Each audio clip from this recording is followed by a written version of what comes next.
Same. Yeah, you might Good evening. I'd like to welcome everyone to this special meeting for the budget workshop, Thursday, April 19th, 2012. If you could take the roll, please. Mayor Ron is absent tonight. Mayor Pro Tem Fleming. Here. The clerk's here. Yes, Trustee Emery is running late. Trustee Clevenow. Present. Trustee Nero. Here. Trustee Scott. Here. Trustee Seneca. Here. Manager Searle. Here. Public Works Director May. Acting Finance Director Parker. Here. Police Chief Mulhern. Finance Director, I've got you twice. Why do I have you twice? Because he's important. I can't. You didn't even leave, did you? Deputy Police Chief Gunther. Fire Chief Weiss. Here. Public Works Street Department Vath. Here. Community Development Director Malik. Deputy Police Chief Brenza. Here. Fire Chief Administrative Officer Scala. Here. Deputy Clerk and Finance Collector Kamek. Deputy Fire Chief Connolly. I know I signed. Human Resource Director Casey. And Police Administrative Assistant Rice. Please join me in the pledge. I pledge allegiance to the flag Of the United States of America and to the republic for which it stands, one nation under God, indivisible, with liberty and justice for all. Okay. The other thing I would just like to say, if everyone noticed in the roll call, it was Fire Chief Weiss. All right.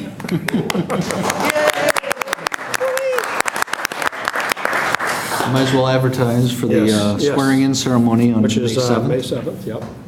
So, the only other thing I have before we get going here is to request an executive session on personnel.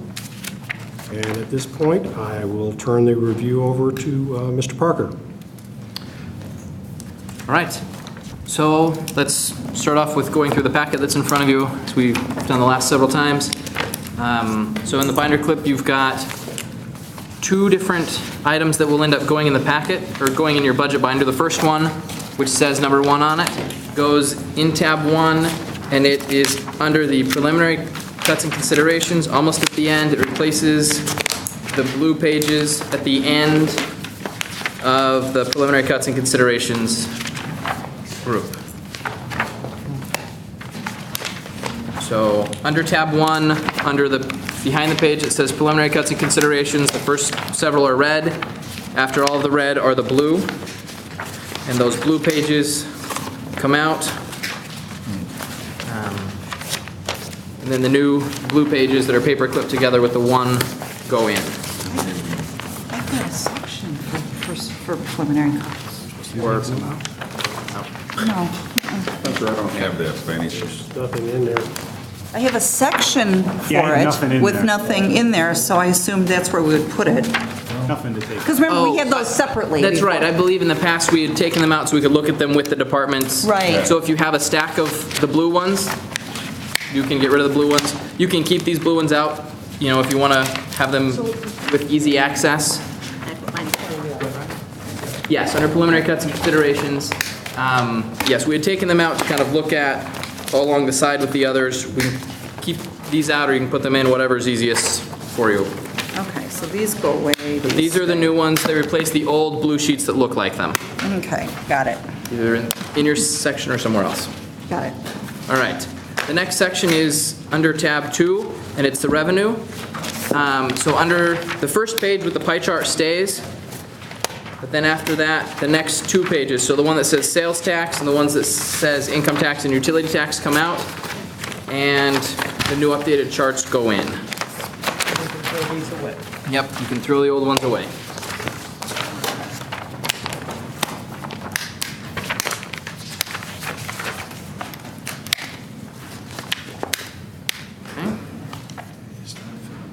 And then the next 2 paperclip packets are for additional information, and we'll go over them in just a minute, but they don't actually go in the binder. Okay. I'll just kind of briefly go over the stuff that we just put in the binder. If we're all still on tab 2, I'll just show you briefly what ended up being changed on there. The one that you can see the easiest is under tab 2 on the 4th page in. So it's the one that's the sales tax monthly comparison. We just got our most recent sales tax in, and so I want to call your attention to that. You can take a look at that one. So looking at the monthly sales tax comparison chart, which is the 4th page under revenue, we've got that little green line. Last time we saw it, it was stopped on December, where it was right above the red. January, it is dropped as it always does in January. You can see that it came down and it's still above the past several years. It's a little below where we were significantly below where we were in 2007, 2008, but it's still above the past 3 years, which is good. And we're very happy to see that. It's encouraging, and it's exactly what we're looking for. It's what we anticipated, at our first budget meeting. We talked about how December sales tax was very high. Lots of people had said December sales were high, and so we were not sure it was going to continue along with the red line, and it did in fact drop down, but we're still all right. You can see down there, right underneath it, the chart there with the sales tax revenues, that the projected amount is still more than what we're looking to budget. The projected amount did go up by a few $1,000s, and so it's encouraging. We're glad about that, but we don't think that it went up significantly enough that we would need to adjust our budget for this next year. You'll also notice the income tax. We did get one more income tax. It doesn't change the projected amount since it's based on IML's estimate, but you'll notice that green line is a little teeny bit closer to the top. The green line is what we've received year to date. You can see it inched up just a little bit. We're still behind on the income tax payments, but we did just get another one, so I wanted to mention that to you as well. And then the last change, we also received our latest telecom tax on the next page, the utility tax revenue, and you'll see the projected amount went down just slightly, but it's still above what we're looking at budgeting, and so we're still encouraged by that. Any questions on those revenue changes? Okay. And then let me just go back and talk briefly about the blue pages that we put in under tab 1, or that we held off to the side. These are the items for consideration still, and most of it's the very same as what you've seen before. One of the changes is, you'll notice on the 3rd page under fire, we have added an amount of a potential cut for the board to discuss of the ongoing set aside that we have for our Unit 1888, our fire command vehicle.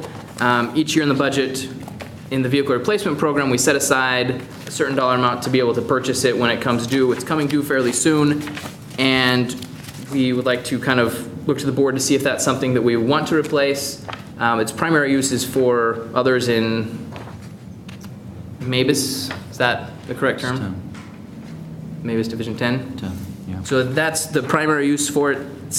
We do contribute to that division as well, but we wanted to put it on here for the board's consideration. If we decide that we're not planning to replace it, then that frees up an extra $18,000 every year, which we could then not put as much of our supplemental sales tax in vehicle replacement, use more of it in the general fund, if that's the board's directive. So we added it on there as additional items of consideration.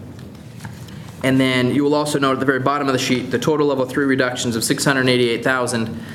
It does not represent as large of an increase as it would seem over the last sheet that we have seen before. We realized as I was looking through the sheet that on the prior sheet you had, there was an error in the formula, and it was, while errors are never good, at least the correction is better than it looked originally. So the total level 3 reductions, including the personnel and everything, come to a total of $688,000 as opposed to the $540,000 that was identified, the $570,000 that was identified previously. So as we're looking to cut the $540,000, we've identified $688,000. That provides a little bit more wiggle room than it initially looked like. So I wanted to call your attention to that number as well, and apologize for the initial error that we caught it, and thankfully it was in the right direction. Okay, any questions about anything we've gone over so far as putting everything, the updates? Okay. Any additional questions at this point for departments of anything you've looked over in the budget binder? Any questions you may have had on things we've discussed in the previous times, general fund or any of the other funds? Okay. Not right now. Then I will go over the next section that was in your binder clip, the one that says bond considerations. This is a slightly updated sheet of bond considerations. We've identified a few different methods to fund the $750,000. Last time we kind of presented several different options, got some of the board's preferences. And this time we're presenting what we believe was the direction of the board. So we're looking at planning to adopt the bond for about $9 or $10 million worth of resurfacing. We're looking at passing it, as we're home rule, passing it, having it get on the levy, however, planning to abate it so that we would identify other methods to finance it so that it doesn't have to show up on people's property taxes. Technically, it would be on the property tax rolls at the county, and it could go on the property taxes if we did not choose to abate it. But if we do choose to abate it, then it wouldn't go on there. There would have no additional cost to the residents. And kind of what we talked about last time is that in order to have the funding to abate it, obviously some of that funding is going to have to come from some of our home rule sources. And so that we would be able to explain to the public and kind of make that part of our informational campaign during the home rule process that there's this levy, there's this bond levy that's going out there. It could potentially hit your property taxes. However, because of the home rule revenues that we have, that are revenues that are able to be paid by individuals who are not necessarily residents of our community, then we're able to abate it. So the methods we've identified for paying it are listed here under the to fund $750,000. We're looking at the $88,000 from utility tax surplus, $212,000 from our local motor fuel transfer, which is home rule, $250,000 from the state MFT, and then the vehicle replacement program or supplemental sales tax of about $200,000, which is also a home rule revenue. So basically, what we would be able to be presenting would be to say, these types of revenues where people that drive through our community to purchase our sales, to to purchase our gas as they're driving through our community, these individuals should also pay for the road resurfacing because they use the roads. We should be able to have some revenue from them. And so, but the only way we get that revenue is through our home rule status with these home rule revenues. As long as we maintain home rule, we're able to abate the property tax. You residents wouldn't see it on their bill. If we were to lose home rule status, then we wouldn't have the ability to continue to abate it through these home rule revenues, and it would be something that could potentially end up on their tax bill. That was our understanding of the direction of the board the last time. Just kind of wanted to confirm that. And also I wanted to show you, I've got some charts kind of illustrating kind of what I just said. So the first chart shows bond payment, and it shows, obviously the future revenues are all projections, but we'd be looking at funding it through these different sources. So beginning 2013, we'd fund about $200,000 of it with our supplemental sales tax. We'd use about $88,000 of our utility tax, like I talked about, local motor fuel tax, and the state motor fuel tax. The light purple and the light blue are the home rule revenues, and so as long as we maintain home rule, we're able to use those to fund this, so we would be able to abate the taxes. You'll see then in 2018, the amount that's paid under utility taxes increases significantly, and that's because that's the point when our debt payment on the 9.5 acres would be fully paid, and so the money we've been dedicating to that we could then be dedicating to fund the bond. And so that would be the projected amount for the future. And then the next 2 pages of charts show each of the different revenue sources, and you can see what part of the revenue sources would be going towards the bond.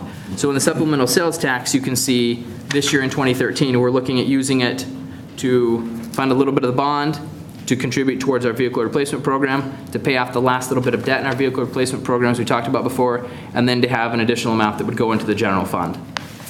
And then as you can see, through 2013 through 17 is when we'd be paying off the bond. through the vehicle replacement program or supplemental sales tax revenue source, and then in 2018 and on, it would stop and it would get refunded.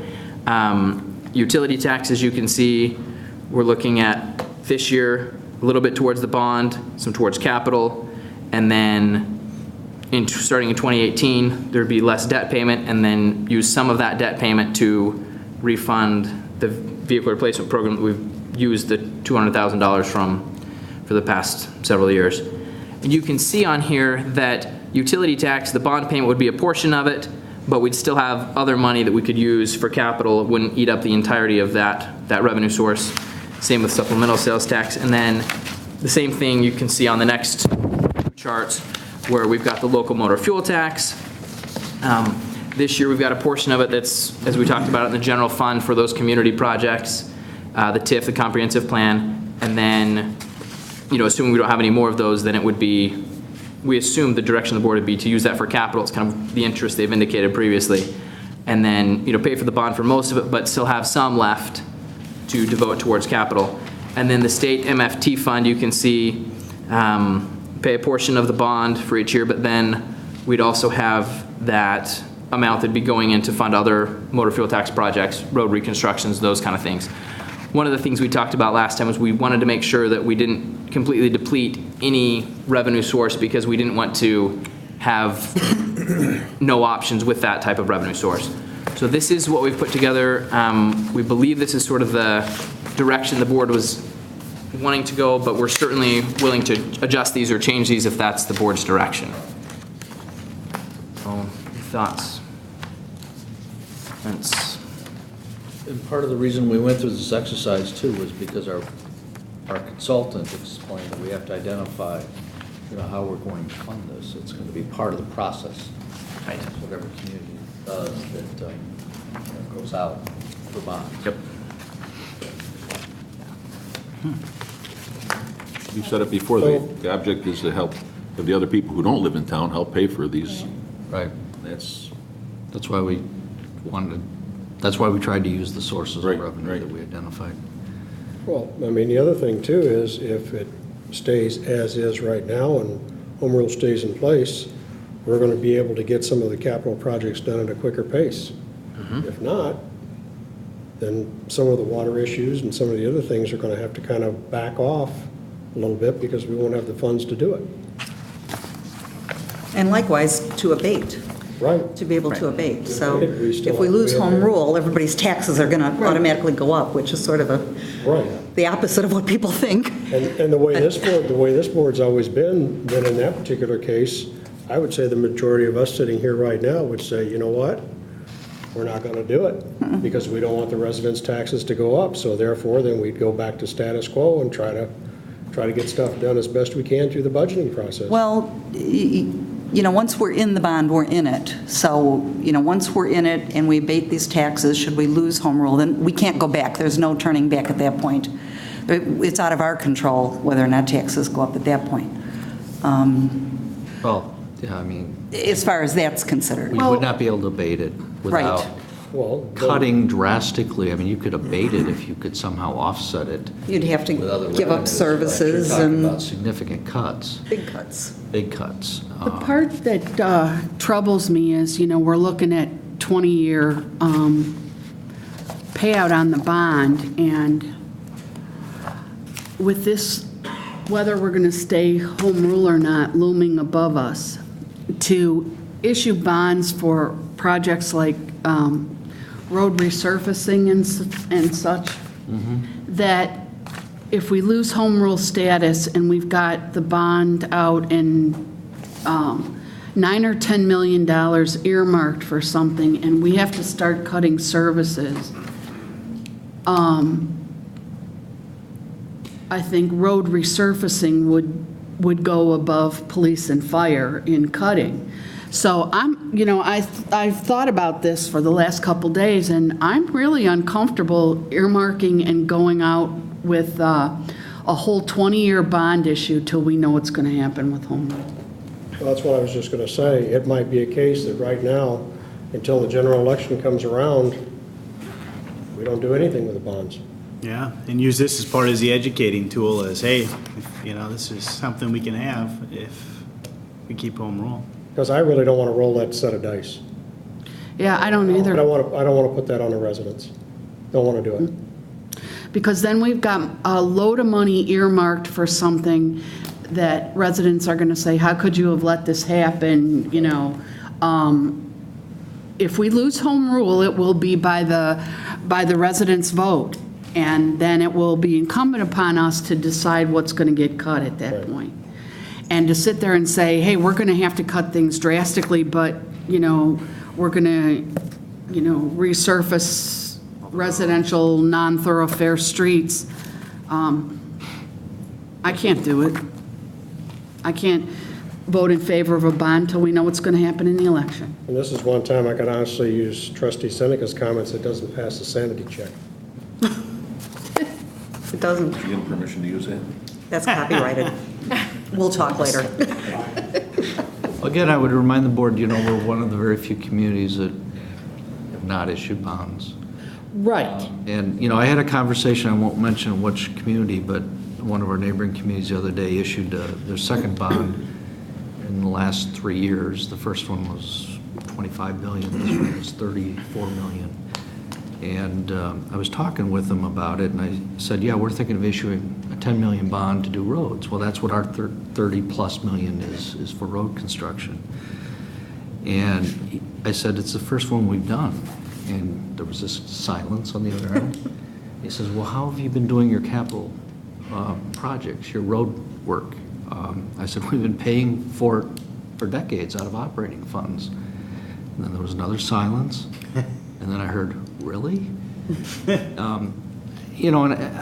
I'm not trying to diminish or somehow suggest that the home rule question isn't important. It is important.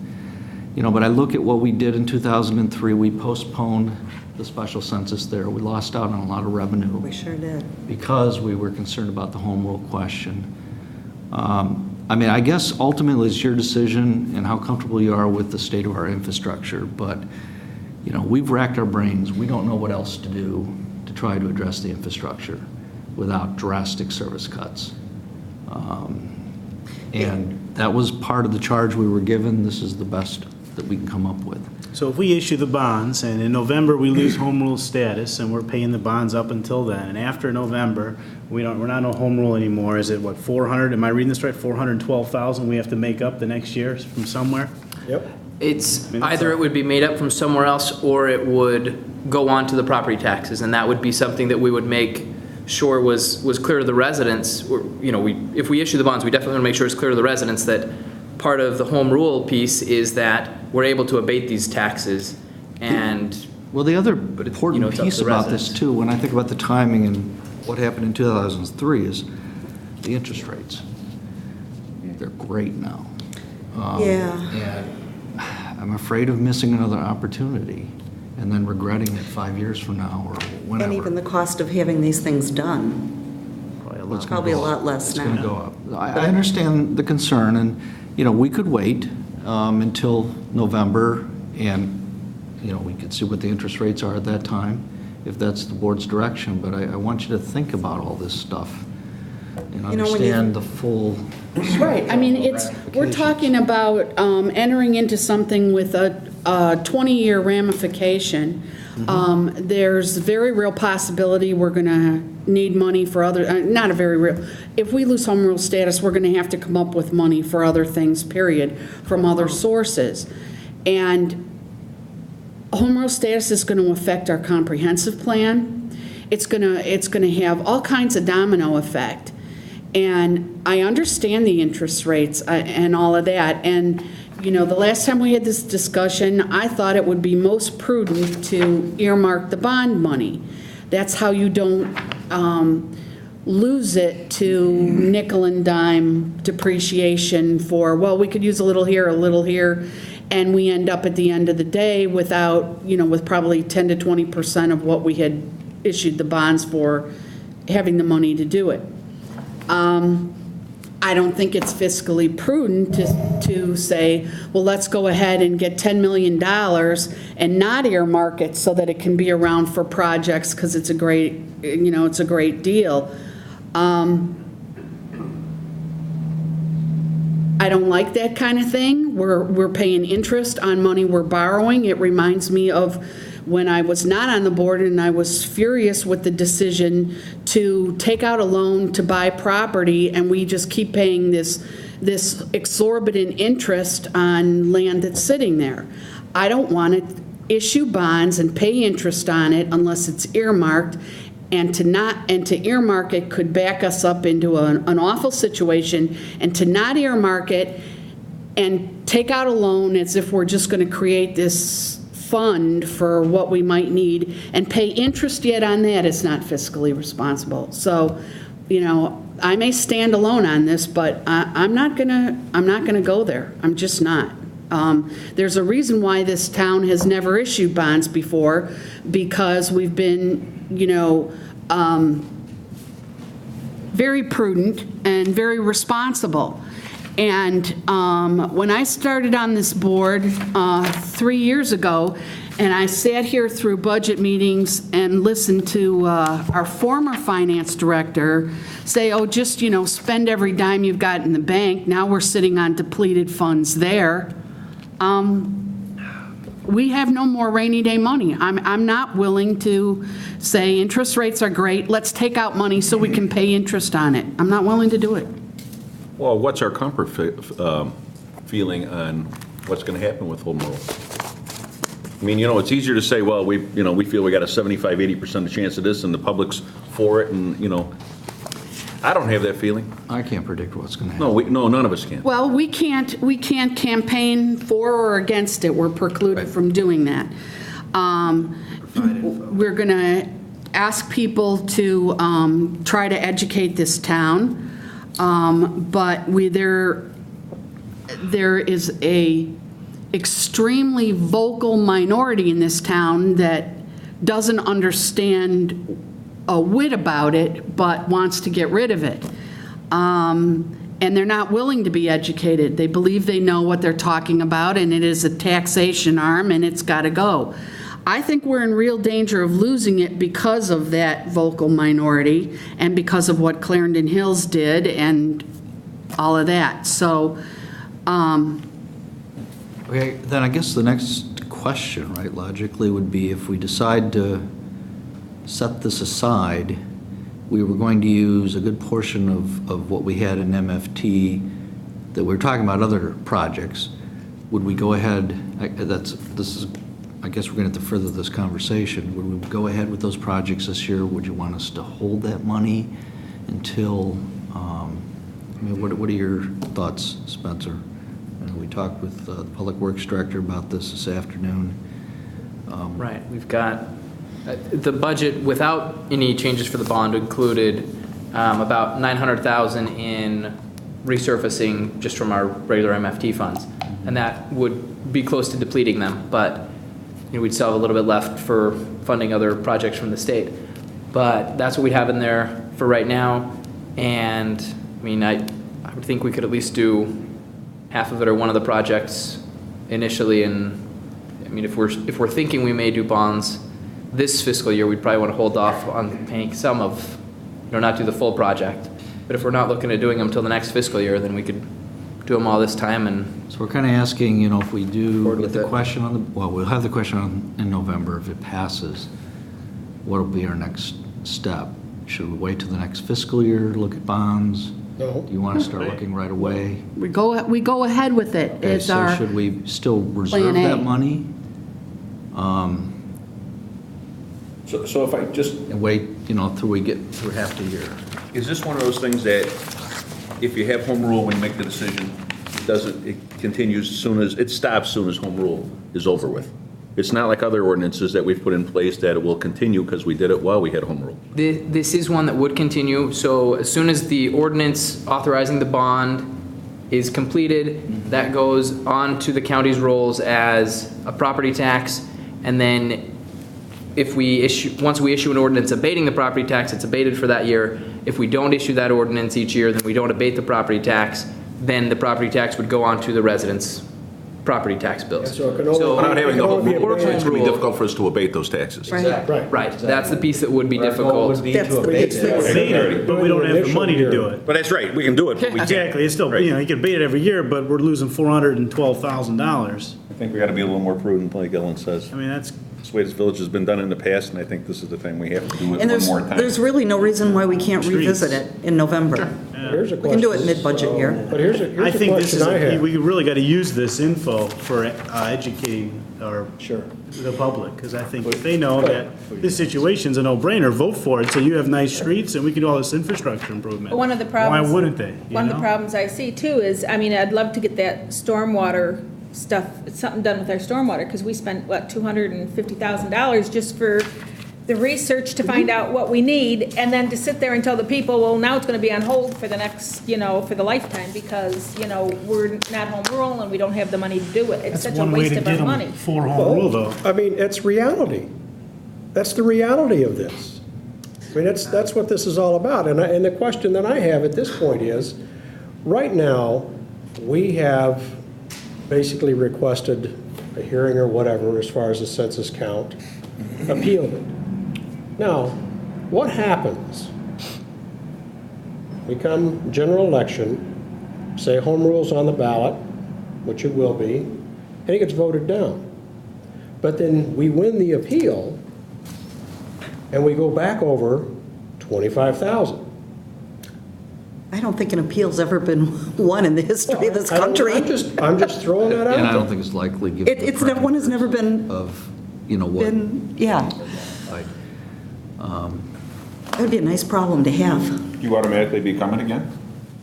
Probably if you're. That was one of the Is there questions the referendum? that John answered, right, Spencer? Yeah, which Yeah. chicken or the egg? It was his opinion that you People would speak. become, right? Their voice counts more than what the 25,000 is. Right, I think that's the case, from what John told us. So what difference would it make if they had a referendum if we were 28,000? If the referendum came and said, we don't want to be home rule? Right. The numbers didn't make any difference. No, just like when it was on Downers. Yeah. It does concern me with our aging infrastructure in certain parts of town. I drive, south on Cass Avenue, and, there's so many patches along that west curb from all the,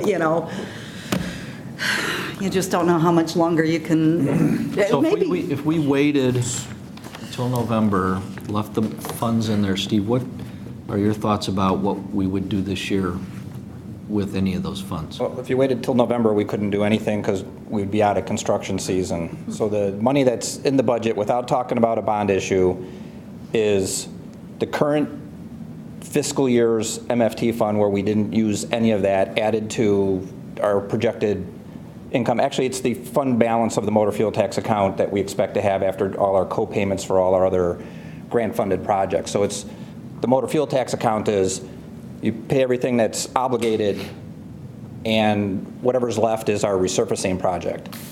That has been significantly reduced for several years beyond what we used to traditionally do as an annual project.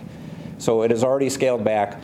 This would be the second year we've done nothing with the roads, essentially nothing.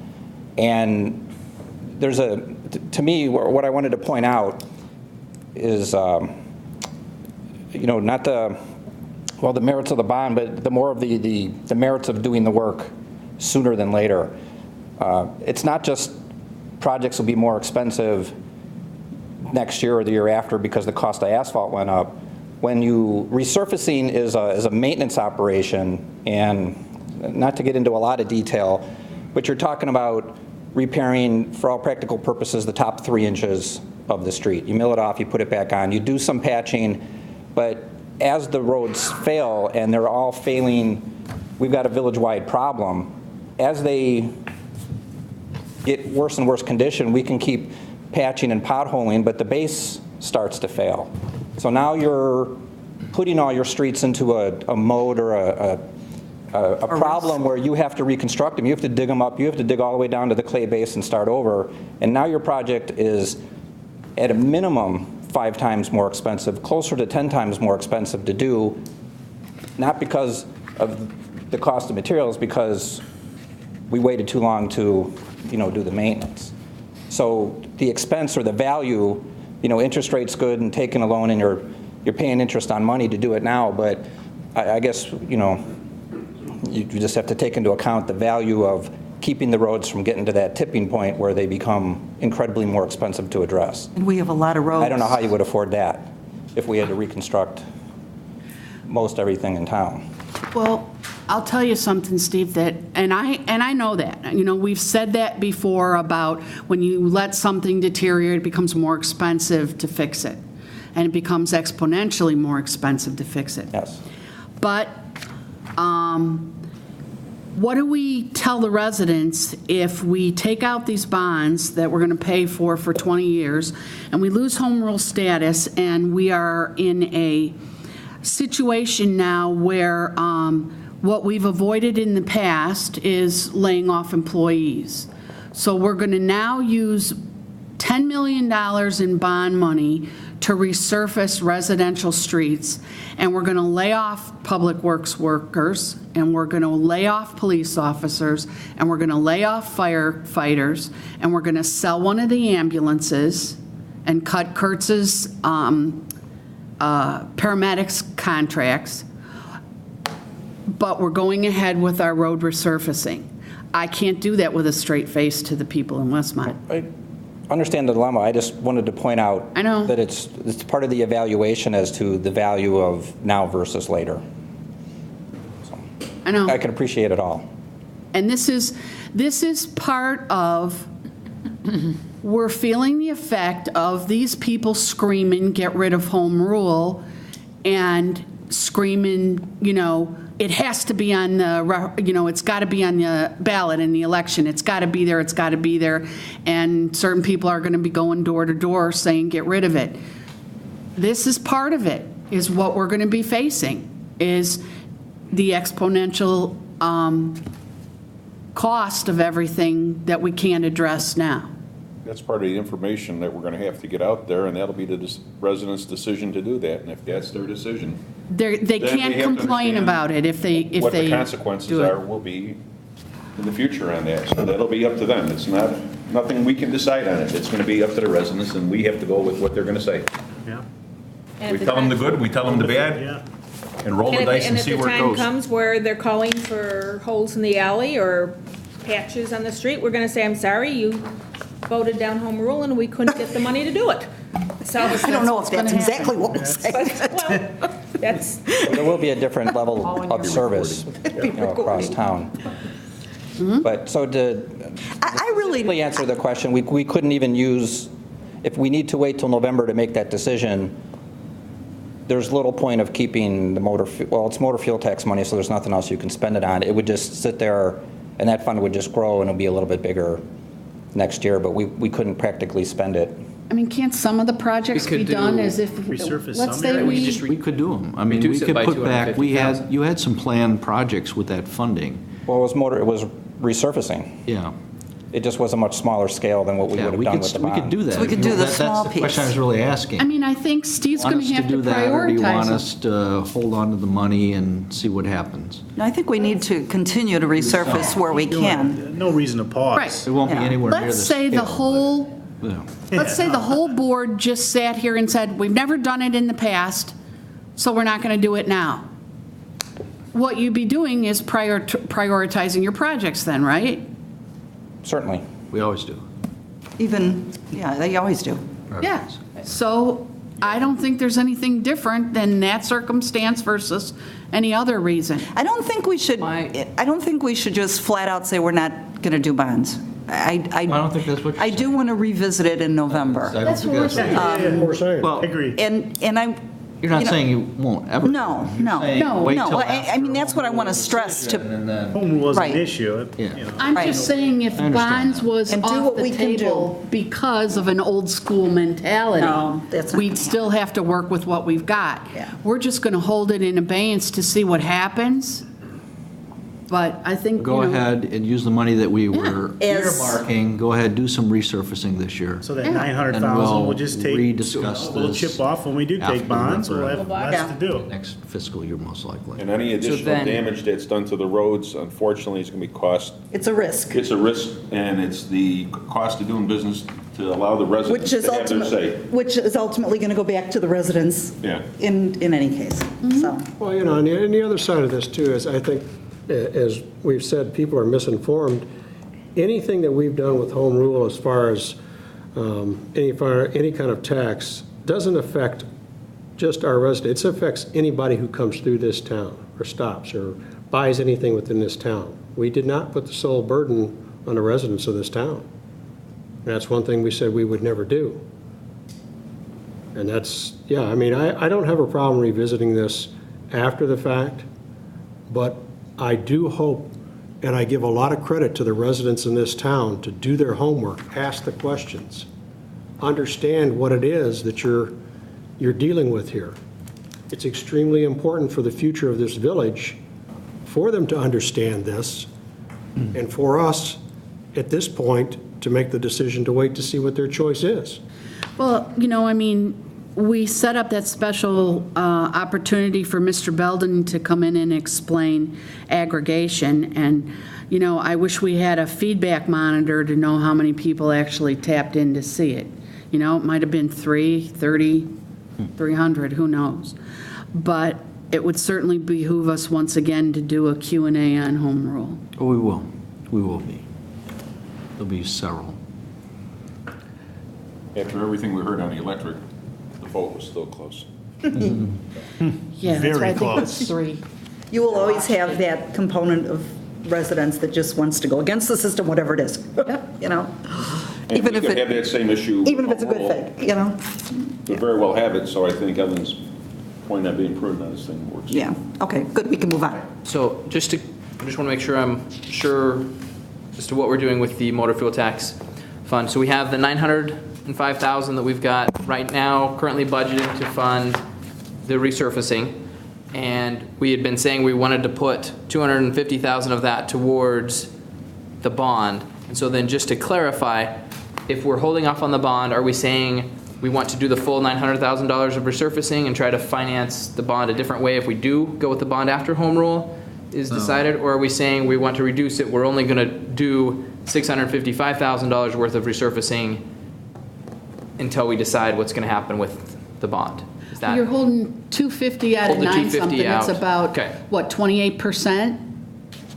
Yeah. I We'll would hold the still hold 250 out that money, yeah. Got it, okay. Steve, just one quick question. Just if we continue to resurface the roads at the pace that we're doing it right now versus having the bonds out there, would there be any way you could guesstimate how many years it would take to redo the streets? They calculated roughly, I mean, with some, general numbers, not solid numbers, To- but time span, I mean, to resurface all of them? We'll probably end up having to reconstruct more. right? Yeah, So the it'd be cost would be difficult to higher. predict. It certainly wouldn't be as big a problem in the older part of town where it's concrete-based Right. streets, but anything that's asphalt base, is subject, and that's variable with the winter too. How many freeze-thaw cycles you have after the water gets in there has a lot to do with it. There's too many factors. Can't really think put a we're- number to it. I think initially we were estimating it would be like 25 million to resurface the entire town, Right. right? And In so if the we're condition doing, that it's in today. right, So it'll continue We to are today. deteriorate. so if we're at 25 million right now, and we're That's resurfacing. able to be budgeting about 500,000 a year to do resurfacing, it's a long time. It's a long time. Not in our lifetime, anyway. Yeah. It doesn't matter, it doesn't Your mean hair it's will never not be going to ready. happen, Right, but, right. But the answer to that you're talking question- about a 20-year bond, too. Right, no, for absolutely. 9 million. Absolutely. But the answer to that question is about 50 years. But, yeah, I don't think that's necessarily our plan for the next 50 years. If home rule fails, we could put together a question. We'd have to go to referendum for another bond issue and let the residents decide. Do Right. you want us That's- to really aggressively go after the streets? Yeah. And the water. And that's another risk because, I mean, I don't want to. We've got the water issue. That discussion tonight, but No. that would be something. But is that something we could do in the spring? Or does it have to? Could we do that? oh, like now. Sure you could, because you've got We another can. election in You April. have another election in But April. I don't know, can you do it at that Yeah. point or that Sure you close? can, you can put referendums on that. Yeah, why, I mean, we'd have to put information together. Yeah, That would yeah, be- just- Well, that would be, but, you know, the risk is, again, you've got some people Right, that right, just right, automatically are right, going to be, right, this, as Ellen calls it, the small minority with the loud voices. They're going to say, hell no, I don't want that. And now we're in the same predicament, only worse.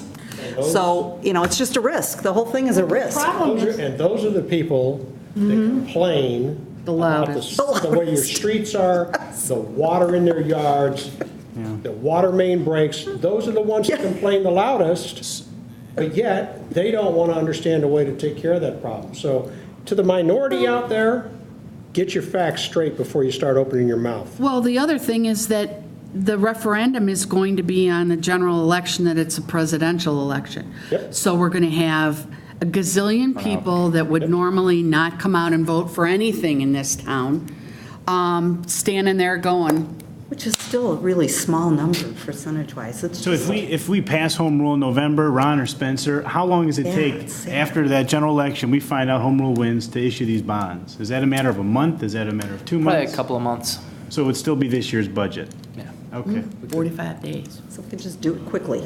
Except that we couldn't physically start construction. The earliest would be around April 15th, and we have a May 1 budget. So you're pretty So much, is there any benefit then of saving that extra 250,000 for this year? Why don't we just put it towards this year so he can do more resurfacing? If the timeline is so close, we could just wait till next year. Because we still have to find the money. Well, we just come out of next year, the 250. So this year, the money would be used for resurfacing. Well, and it's we always get about MFT. 700,000 And a we're gonna year. have to we're gonna So- have to pay about 700,000 a year based on today's interest rates. We don't know what that number would be then. It'd be nice to have something already set aside to be able to, I mean, it's not gonna pay Full for it. 250? That's So we need to seed have money, something so to set back as a speak. cushion. That's third, maybe. Okay, two last comments if I could. The water infrastructure and those capital improvements are covered in the water rate that we charge, so those are addressed separately. And the question about stormwater improvements is we actually have not stopped.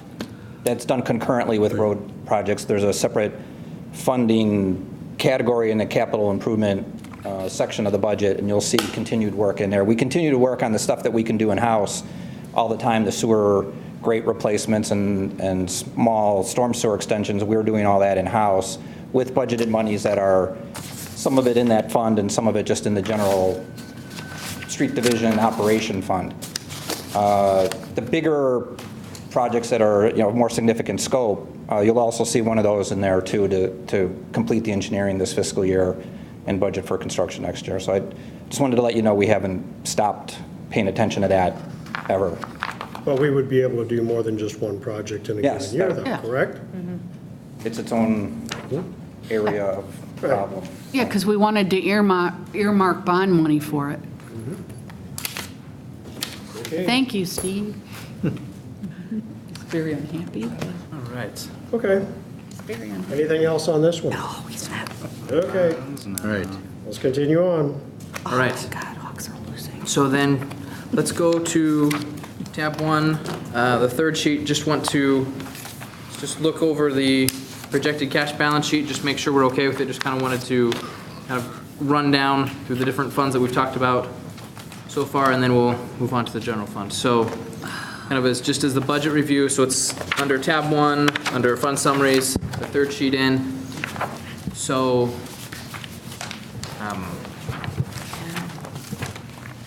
just kind of as a review for where we are before we cover the items of consideration. We're looking right now with the general fund of a projected cash balance of negative 290,000. A change this year of 540,000 of a deficit in our operating fund.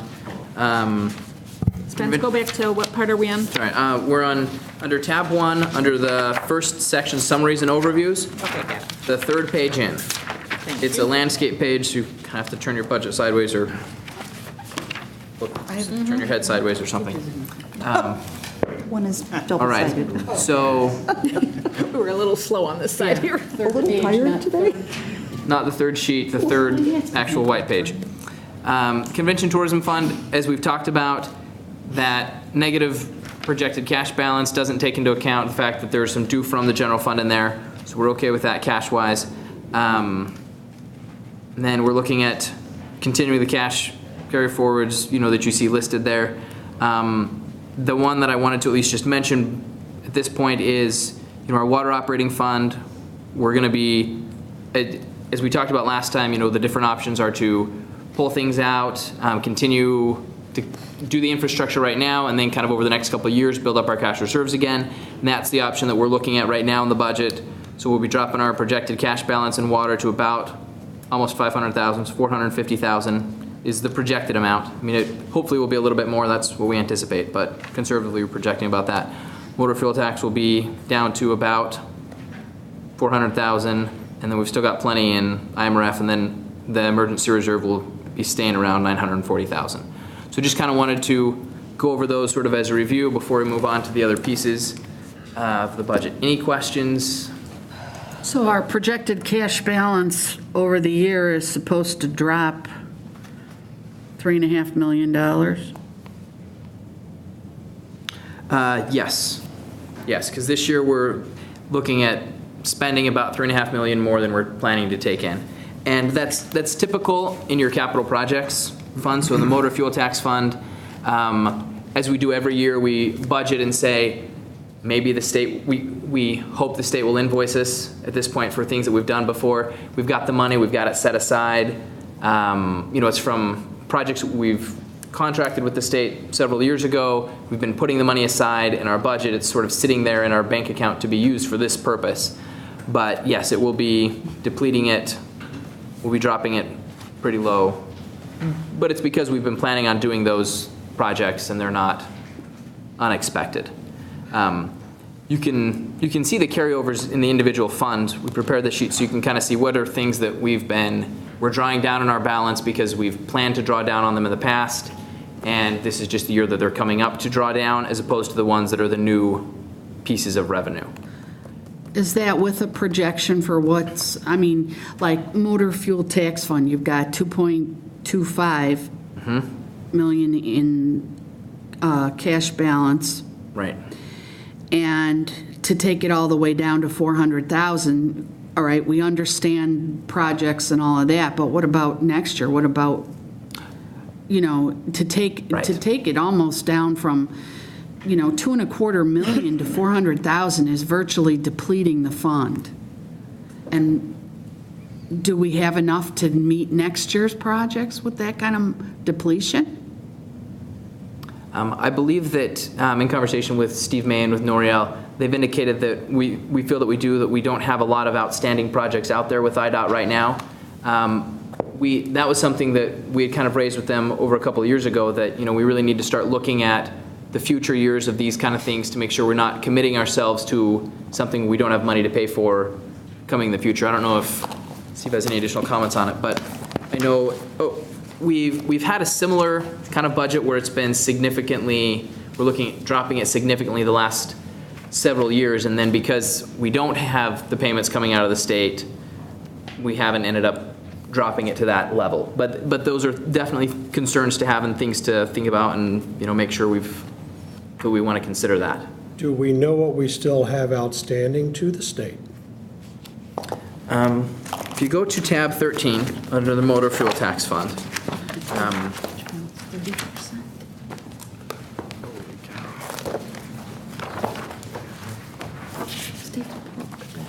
we've identified most of the items. So if you turn past the colorful sheet that's in there onto the next page, kind of the black and white sheet that's there, you'll see under street improvements, there's several items that say expected IDOT billing. So, for example, we've got Pasquinelli Ogden reconstruction, expected IDOT billing of $300,000. The 2008 CMAX sidewalk, expected IDOT billing, carryover of $120,000. The 2013 pavement marking, carryover of $40,000. All the ones with C/O by it are ones that we put in last year because we were expecting to get it billed by IDOT, and yet we have not. Wait, you So mentioned it. the Blackhawk at the very top, 705,000. We've kind of got in there what we expect IDOT to bill us. Well, I just wanted to, I went and grabbed last year's budget, try to put in perspective. Sure. The numbers that we presented to you last year. Again, last year we projected a drawdown on the balances. The total expected year-end balance with that drawdown was 8 million. Now we're estimating the cash balance will actually be 10. So what I want to point out is, we do underestimate our revenues, overestimate our expenditures. In the motor fuel tax fund, last year we estimated a cash balance at the end of this year, I'm reading this right, $14,700. That was last year's budget. So it,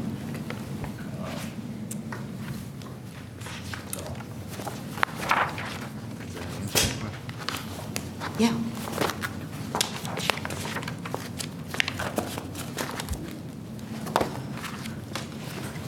Yes, last year we had I lost my pen. expected.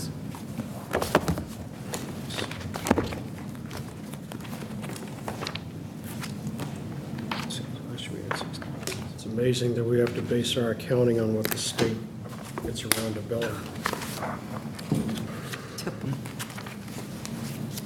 No trophies. So last year in the motor fuel tax, we were looking at a deficit of about 2.2 million. And it didn't happen again because of when the state gets around to billing us. And in a lot of ways, it would be nice to, have them bill us and make the payments and get these projects resolved. On the other hand, we do get to make a little bit of interest. Not a lot these days, but just a little bit. How far behind are they date-wise? I mean, not how much, but I mean, when we do submit a bill, how long does it take to get paid by? Just They're 4 months. got Naperville. 4 months? Yeah, Are that's the you- last I heard. Are you talking about the income tax or like for billing us on these projects? Right, billing on this He's project. part of that, right? That's still 3 to 4 months behind. Well, that's the revenue that they give us, but the bills that they submit These to are, us. these are all projects where we've applied and received some sort of federal grant money that is administered through IDOT. So in some cases, we manage the project and we do it and they pay us, and then most cases, IDOT is the lead agency on our behalf, put out the bid, and then we owe them back anywhere, depending on the CMAQ, ITEP, STP, there's different grant programs that we owe different percents. The biggest ones are typically 30%, sometimes as little as 20%. And these are our co-payments that we owe them, and I don't have to describe the state and IDOT, but Naperville Road took 4 or 5 years to complete the paperwork on their end. We finally got that. Before we got the bill. Bill. Actually, Noriel was receiving Months ago. bills for projects that he wasn't even aware were still stuff that needed to be carried over. This was, going back to Mr. Lytham's time as far as these expected billings. So he wasn't even working here when this work was done that we owed this money for. That's how messed up they are. Well, But what it's a money that we surprise. owe, so that, like Spencer said, I mean, other than planning, they might not ask for any of this money this year, we don't know, but if they do, we have to be able to pay it. And we know what those amounts are. That's reflected here. Right, okay. And it'll keep getting carried over every year until they ask for it. We're current on that for all the stuff from years Everything. back and everything. We are so conscientious, and they are so willy-nilly all over the place. It's maddening. Well, the thing that I'm looking at is last year, we looked at depleting our estimated cash balance by about just under 15%. This year, we're looking at depleting it by a third. And even if you take the motor fuel tax fund and Stephen Ron's explanation about, we'll actually be okay with that and all that, we're still at $1.5 million, which then puts us, the big chunk is the water operating fund. Right. So if we're comfortable that that is all going to be, or a large portion of it is going to be recouped,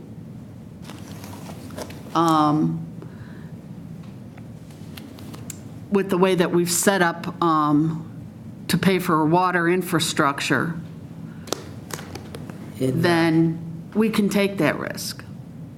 But if it's out there without enough assurances that we're going to recoup it, cutting our estimated cash balance by a third when our estimated cash balance is $10 million is a lot of penancy. So you're trying to say is how much trust do we have in the state that we're going to get paid? Well, Steve, you're comfortable with the water operating fund reimbursements, correct? Yes. Because that was all budgeted out after Mike put that presentation together and. It has its own separate capital. Right. And we went through that in great detail about funding that. Right. And so then, sort of, I guess, what we'd end up doing is we'd say this year we're starting very aggressively on that infrastructure program, and so next year we would expect to not spend nearly as much. So in tab 12, you can see right now under the infrastructure category, so if you go to tab 12, it's about it's about the 6th page in where it says water fund budgeting carryover.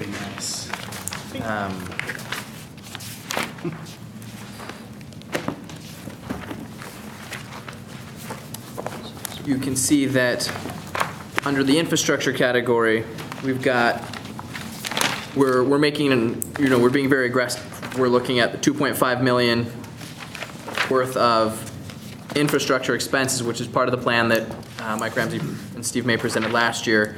And we're looking at revenues coming in of about 1.6. So this year, we would be spending very aggressively, and then we'd be looking at probably next year not spending as much. We'd have the 1.6 coming in again, continue to get that revenue, and then try to not spend quite as much in the infrastructure category would be, I would assume, is what our plan would be. Okay. Based on two things. One, the work that Mike and Steve did on that whole water infrastructure fund was done in minute detail, and we really, we put them through their paces on that, and I'm confident on that. And then based on, because I've got several years budget books back in there too, the motor fuel tax fund, we can, I'm okay with the risk based on history. If this was the first year that we were going to take, nearly $2 million deficit and hope that Quinn would sign the checks, I wouldn't be willing to do it. But based on history, it's slow, but at least it manages to plug along. Okay. Okay, so then for the water fund, we're comfortable with the methodology of this year drawing down the funds, in the next few years trying to recoup those. Board in general is comfortable with that? Yep, because that was, Objections? Okay. and we're just going to have to continue to do any pass-throughs. If, Yeah. it's just going to, any rate raises to us are going to have to get passed through. That one, well, they're all important to look at annually, but particularly water, because the revenue portion of water, of course, is driven by water sales, which you've got a good historical trend, but that is driven a lot by weather. So if you've got an extremely wet year, there is less outdoor water use, and then that lowers the revenue. If you're in a drought, there's a high water use, that revenue changes too. So I'm just agreeing, we closely look at it every year and making adjustments as we go. Okay. But would you also convey to your staff that the breakdown that we got about the water operating fund and refunding the infrastructure was one of the better presentations we've had about what's going to happen with the money. You share credit with me, but that's 99% Mike.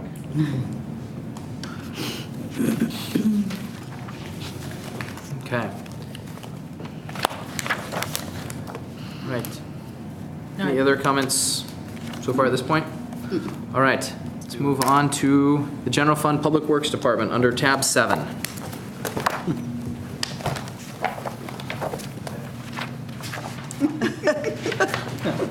You need to take a break? Figured he's already sitting up there. All right. The first section is the Public Works Administration Division. It's, again, set up like the previous ones. We've got the chart at the beginning. You can see salaries and benefits are a large portion of it. And you can see there's not much increase, the minimal increase in the costs. In fact, you can see on the budget variance, the only pieces that are hitting this is we're moving from one account to another account. So it's very minimal changes within this account.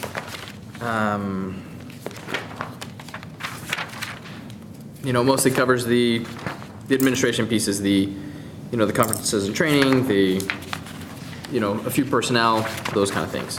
Any questions in Public Works Administration? And again, you can see on the red sheets that, that are back under tab 1, if you have them out or if you've set them aside, you can look at their individual cuts that they made this go around for their levels 1 and level 2. The next tab in is facilities operations, and facilities is basically the account where we cover the costs of our buildings. You can see the large, again, as always, large portion of salary and benefits. This one also has a sizable amount of professional services and capital equipment. You can see under the major change in this was the fact that we are now looking at a potential intergovernmental agreement with the Park District to provide some landscaping.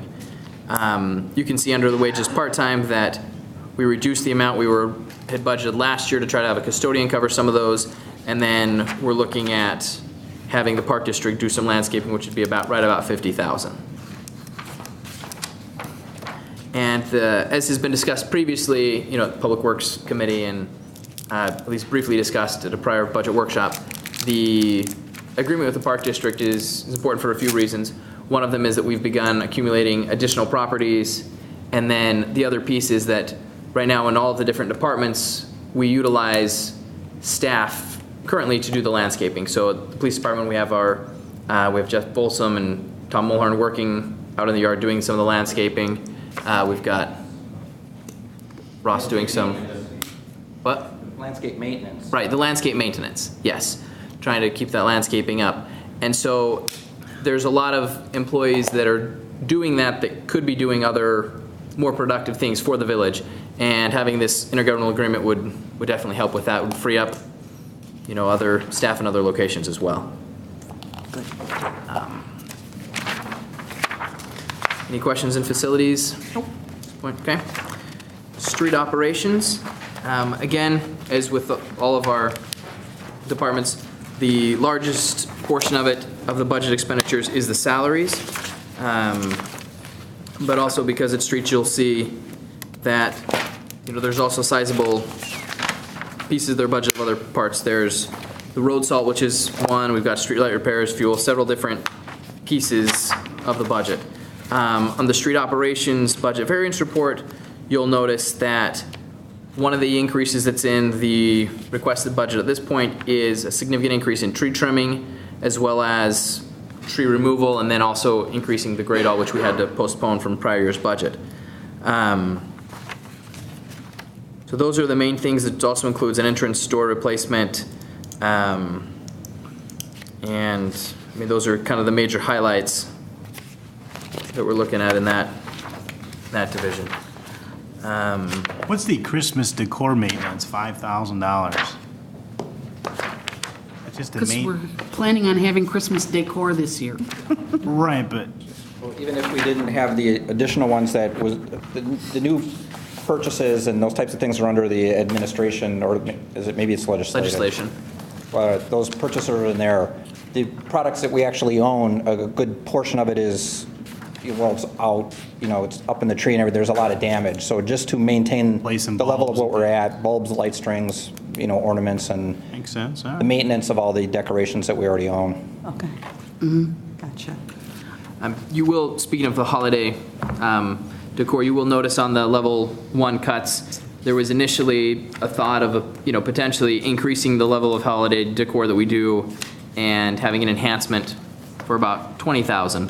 That was pulled out in level 1 cuts, but certainly it's board's prerogative to add it back in if it's their desire. You'll also notice, while we're on the cuts sheet, that there's several different pieces of equipment that were initially requested that are, would be useful and would be helpful, but they were pulled out in, the level 1 and level 2 cuts.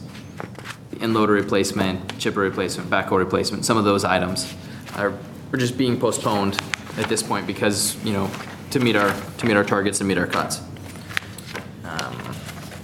Spencer, have you mentioned, for the sake of anyone who's masochistically watching these workshops from home, that we are, there's nothing to write home about, but there's a small raise factored into this budget for village employees because we are not going to freeze their wages again this year?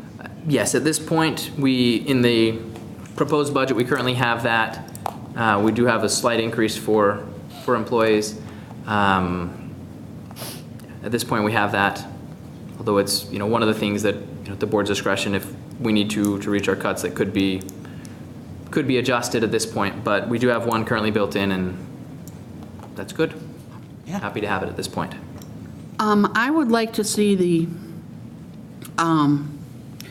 wreaths on the poles come back, because not only did we hear about it from the business owners and the residents, but we might be able to recoup a small percentage in sales tax, because with nothing last year, I got to admit, it was pretty depressing downtown and not amenable to holly jolly Christmas shopping. I would say the same thing in the summer. I think Trustee Scott said it best. You drive down Cass Avenue, it's like nobody's home. Yeah. And, Look at the LaGrange, flower Downers baskets have been Grove. gone They're for a lit number up. of, there's nothing inviting, there's nothing attractive anymore. I was thinking about this too, Sue. Last time we talked about this Christmas lights, you mentioned something about those companies that put them up. and Yeah, take I them meant to down. look at those up, but Steve, have you ever looked into those guys? I know it wouldn't be our guys putting them up, but we could rent lights from them. They take even care of all provide the maintenance. They store them, they put them up and put them down, and I don't know how much cheaper or more expensive it would be. It might be more cost Looked effective. at it, but I'll say it's been some years since we looked at it, because the fact was this was significantly more It was more expensive. yeah. And in the two different ways, whether we own it, then there was the storage issue, and then if you rent it, I don't know that we really got far on the rental, but it seemed very quickly that initially, it wasn't worth it, but I know a couple of towns we can that look have into done it again. I mean, if you Yeah. put the money in there, we can still, I can get a price. we got some It'd be time neat to to look see. into I know there's that. a bunch of The companies. that do it. convenience of it would be nice if it was cost efficient, but, you're still throwing money away year after year after year for the aesthetics But not of just the downtown, live which, greens. You can't really, That all has to be done by holidays, and, I mean, literally, all hands are preparing these decorations and wrapping them and hanging them up for a week and a half before that point. So it's We had this company very that just did labor, Yeah, what if we just had this company that did it for well, us? there's just the poles, but I'm talking about the plaza area, the tree, all of it. There's a lot of investment in time Yeah. in November downtown. Oh, yeah. I'd like to see us look into. I just think it's something to look at for the polls, it's I'll just get to you see some what it price costs. comparisons, because these Or just a towns did contact, exactly look what into we it. did, Yeah. where they stopped buying and maintaining and just went We on gotta those, light but I'll that, see. we gotta light it up. I mean, every pole, it's gotta look nice. I agree. Talking about, as far as direction on the level 3 cuts, then, we would leave all 3 numbers in there, and then we're gonna do some of these in I think it was, you had every one or every other one? every other pole, then Every every pole pole, 6. and then lights and ribbon, right? And they Yeah, would each lights and ribbons a on the different layer. poles. Yeah, They're all cumulative. right. Yeah, It's a you know, total I mean, of, doesn't hurt to Well, ask the company. 25,000. Thought at the last meeting, we said, leave it all in there. Yeah. We were going to try to leave it all in there. Yeah, I say leave it all in there. We know it But cost isn't us there an alternative 19,000. between every pole and every other pole, if you leave it all in? That was an alternative. That was the alternative. Oh, okay. Right, so it would cost, so on the blue sheets that we just distributed, it shows on the under legislation, it shows The wreaths every other pole would cost $6,000. To do it on every pole would be an additional $10,000, so that's for a total of $16,000. And then to add lights and ribbons in addition to that would be another $9,000, so a total of $25,000 for wreaths on every pole and lights and ribbons on them. Okay, so I was wondering whether it was, you could take one of the numbers out, but it's not. No, it's add them all. Yeah, so you show one of those companies that you know of, hey, this is what we want, how much? See what it comes back at, you know? I think it'd be, that's a If you lot can of get some of money. that, Ellen, that would be I mean, I great, could just for a, Yeah, Cool to see. I'll get some numbers. Okay. So at this point, we'll keep those. okay. Onward. And just to clarify, Steve, the 20,000 that was removed in level 1 under streets, that was for enhancements around the plaza and those kind of things, not the wreaths downtown? Correct. Right? Okay. And the fountain has to go on. I saw I think that was level 3 cut to. Yes. Well, that's why it's 3 in that one. Oh my Okay, gosh. so is that the board's direction on that level We are cut as well? The guy with the headphones would be in the middle of an empty fountain. Sue, the referendum or for the, if they pass and we become home rule, we're going to be lighting downtown. Lighten it up.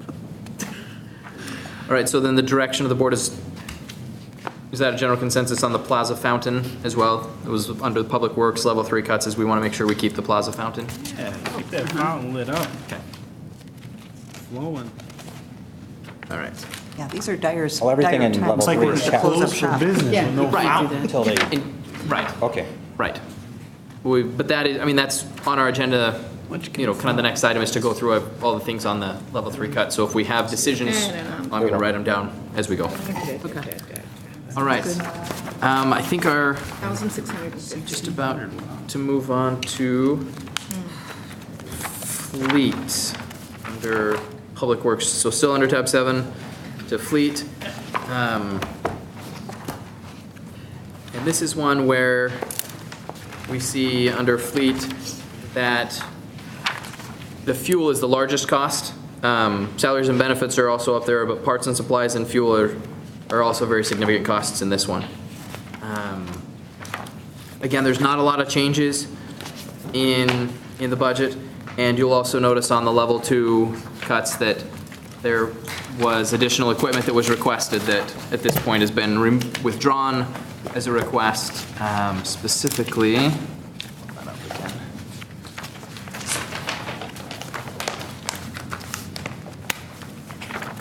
Specifically under the level 2 cuts, we've got the E85 tank pump conversion. The major benefit to that would be an environmental impact.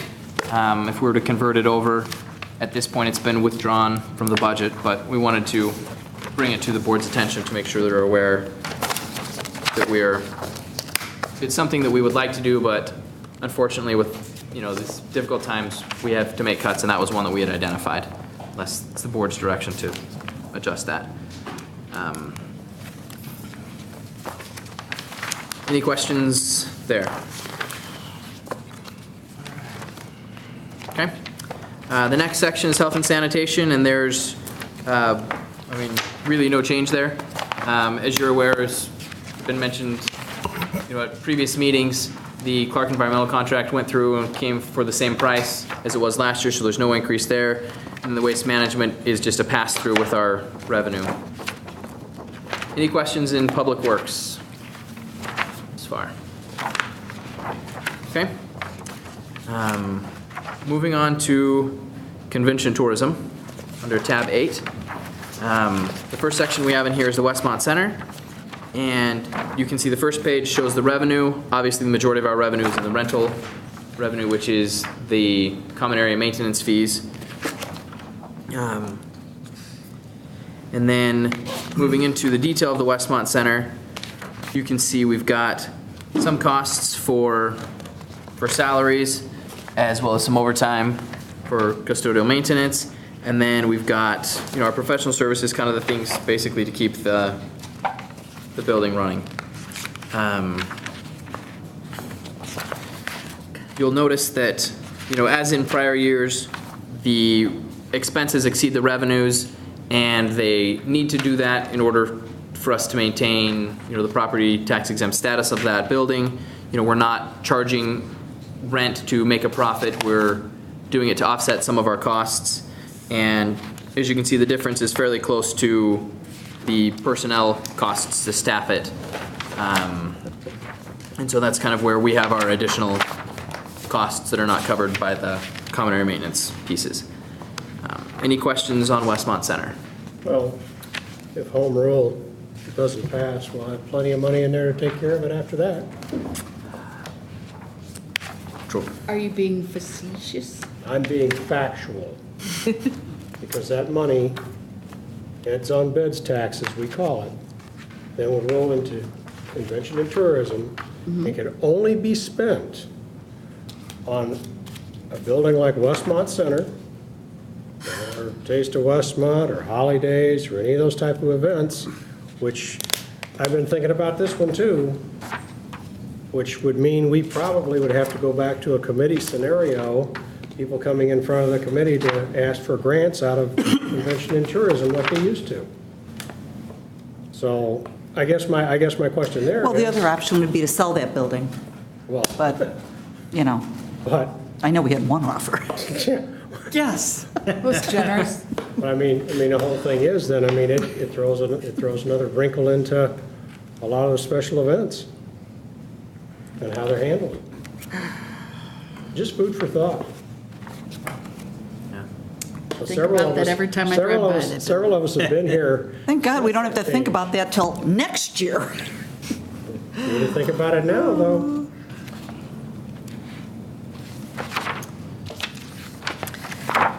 Not a Else fun under Westmont scenario. Center? Not a fun, yeah, that's good. Okay. Under the next tab of convention tourism, this is the other piece of the fund. This is the one that we've kind of been using spending down our fund balance, and now we're at the point of spending down our due from the general fund. So you'll see that a large portion of what's budgeted as an expenditure is the amount that we're planning to reimburse the general fund. So it's budgeted in the general fund and legislation, and then we're budgeting here to reimburse the general fund to wipe it out of the accounting issues. So again, it won't hit, the revenue expenditures. It'll come out of the due from accounts. The DuPage Convention Tourism that's broken out is also specifically budgeted in legislation. As part of that reimbursement, we wanted to identify it separately here so that you could see the cost, kind of see it, because that really is a convention tourism type of activity. As you can see, the other major pieces in here are the Westmont Auto Group funding, and then the downtown development grants, which is remaining in here at the $30,000. Any questions? I have a question for you, Parker, back on I'm looking at the Westmont Center Okay. expenses. Why do we have a $2,000 phone bill for Westmont Center? I believe that is for the internet data connections, but Steve, are you familiar with that? That might be a Glenn question. It is a Glenn question, but it's the whole, the phone system is voice over IP through our network, so it's the maintenance of all the IT in that building. Oh, okay. I thought it It's was a portion of it. a phone bill for no I don't think so. village employee. I think that's we in there. manage their phone lines and everything. Okay. I still hate that building. Okay. All right. So any more questions on there? Okay, then I guess we are to the, unless there's any other questions to this point, I think we're to the point of looking back at that blue list, the items for consideration, and trying to, identify some cuts and seeing how much we want to cut so we can hit the, the deficit that we've got right now. So going back to tab 1, just for a moment, we're currently looking at a projected net of $541,000. And then in the blue sheets are the items that have been initially identified by staff. So the first section, again, is items that have been identified by the board kind of between budget processes as things they would like to see included in the budget. And then the remaining items are things that have been identified by staff. A large portion of it is under personnel, and that would obviously be discussed in executive session, but we can go through the non-personnel items at this point and take a look at them. take a look at, the items that are in here, kind of as we've been doing previously. So I mean, if there's no objection, we'll just kind of start at the top. Under board priorities, we'll pass over the purple personnel section. Single-family licensing, as I mentioned at the first one, there's the offsetting revenue. So we can make a decision at this point, or at least, indicate a preference of single-family licensing. We can pull out anything related to single-family licensing if that's the board's direction, but it wouldn't actually get us any closer to that 540,000 because it has the offsetting revenue against it. I think it should come off of there because we're in no position to look at single-family licensing from a enforcement standpoint, inspection standpoint, and November referendum standpoint. So I think we should take it off the table for a wee bit. Yeah, General consensus, yes? Okay. yep. That's zero balance on it anyway, so. Yeah, but at Right, least so it doesn't it's, help, But I but, agree. it takes it off as one of our priorities. right. It's a shame because it's something we really need. Wow. Absolutely. Okay, so no objections to removing, okay? The next item on the list are the two problem-oriented policing detectives for the total of 191,000. If there's any comments on that, Still a priority. okay? What are they going to use those for? What? For pop detectives? For the, go ahead. One of the positions was to replace the one which we haven't filled for over 2 years. And the second one was going to be to assist the original pop detective with the single-family licensing. What we could do is, if that's not going to be there for now, they would still, second pop detective would still work just a little bit more with economic development, more current inspections for apartments, and enhance that program, as well as, again, problem-oriented policing. The pop detective is problem-oriented policing detective. Where there's a problem, they would respond to it and they would handle. I think despite the single-family licensing issue, we still need them because, Part of our goal was also as well, too, is that if this were to go this way, we currently don't have a tactical unit, we don't have a gang enforcement unit. Right. Again, problem-oriented policing, if we experience a problem like we had before, these two detectives would be assigned to handle that problem, as well as our drug investigations. We've been doing a lot of drug investigations, search warrants, and everything like that, which we've been trying to enhance. It's been causing a drain on the other detectives because they do that, but the problem-oriented detectives that would be their forte. yeah, with summer coming, I think we're going to see a lot of activity south of 55th Street. Well, those positions won't be filled until the recruits get out of the academy, which I know. is scheduled for May, and a 14-week program after that, so we'll be close. But, yes. But it's going to, if things start to get lively south of 55th Street, you're going to have to deploy personnel down there. Correct. So I still think we need the two Yes. guys. Yes, but again, this position is for later in the year, not until we get my street staffing done first. So all my shifts are equal, as we talked about, and these two the positions would be filled after that, probably more looking towards the end of summer. But we do have one officer that's already been selected for this position, Officer Kozlowski, and so he would begin, kind of like working on those problems if we had it, breaking his teeth on those over the summer. I think without the single-family licensing, that we're going to need them anyhow. Yeah, probably more. And not only south of 55th. Yeah, it's Again, not a yes. luxury, it's a necessity. Yeah. Yep. Okay, Good question. Thank you. the consensus is to keep it then? Yes. Yep. Objection, okay. Crime-free housing was the next item. That was also discussed at the same public safety meeting. I don't know if you want to mention any, got some comments? No, that was to go along with the other single-family license, the crime-free housing was a expanded program that we wish to go into.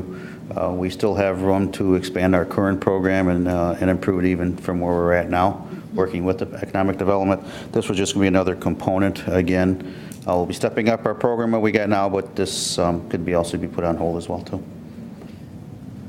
Nope, I don't think we put the crime-free housing step up on hold. We keep it in. Do not. Keep it. Keep it. What, Chief, what exactly is that expenditure for? Is that training? I'll let Deputy Chief Gunther explain it. He prepared that part of the budget. It's under tab 6, under investigations, if you're interested. Sorry, under tab 5, under investigations. Got it. Ed? So the 13,000 is the total of training and paperwork that will go toward the crime-free program. A component of the crime-free program is for the pop unit detectives to provide training to landlords and property owners, and which is a requirement of the crime-free program. There are certain components within that 13,000 that I would still like to see more of the training components to make sure that the officers can hit the ground running when we do have the program up and operational, that the way there's no downtime. There's money that we can take out as far as the workbooks and things that we would give to the property owners. We can put that on hold. But you're not suggesting that. You want to leave it in there. You want the whole thing in? Yeah. Okay. I was just asking for clarification of what that is. I mean, we can use that with our existing licensing program to enhance it and provide additional training, right? Sure, we can do that. 12,000 of it is for textbooks and supplies and things to pass out and distribute to the landlords, and that, I mean, could conceivably be reduced a little bit. We could look into that. If we're not doing the single family, we're not distributing it to those individuals, we might be able to reduce it. Right, if we don't have the program up and operational until the next fiscal year, that money's going to sit and not do anything. I mean, we can certainly expend the money and put and basically stock up on the workbooks, but you know, so I would say get the training and wait on the workbooks until we get it rolling, if that would save any money. But certainly there's a lot to learn. It's a steep learning curve, and we've already signed up for several classes coming up in the next few months. So maybe reduce the textbooks and supplies by a few thousand, so we'd still have enough to cover the multifamily, but not any additional for the single family. Would that be?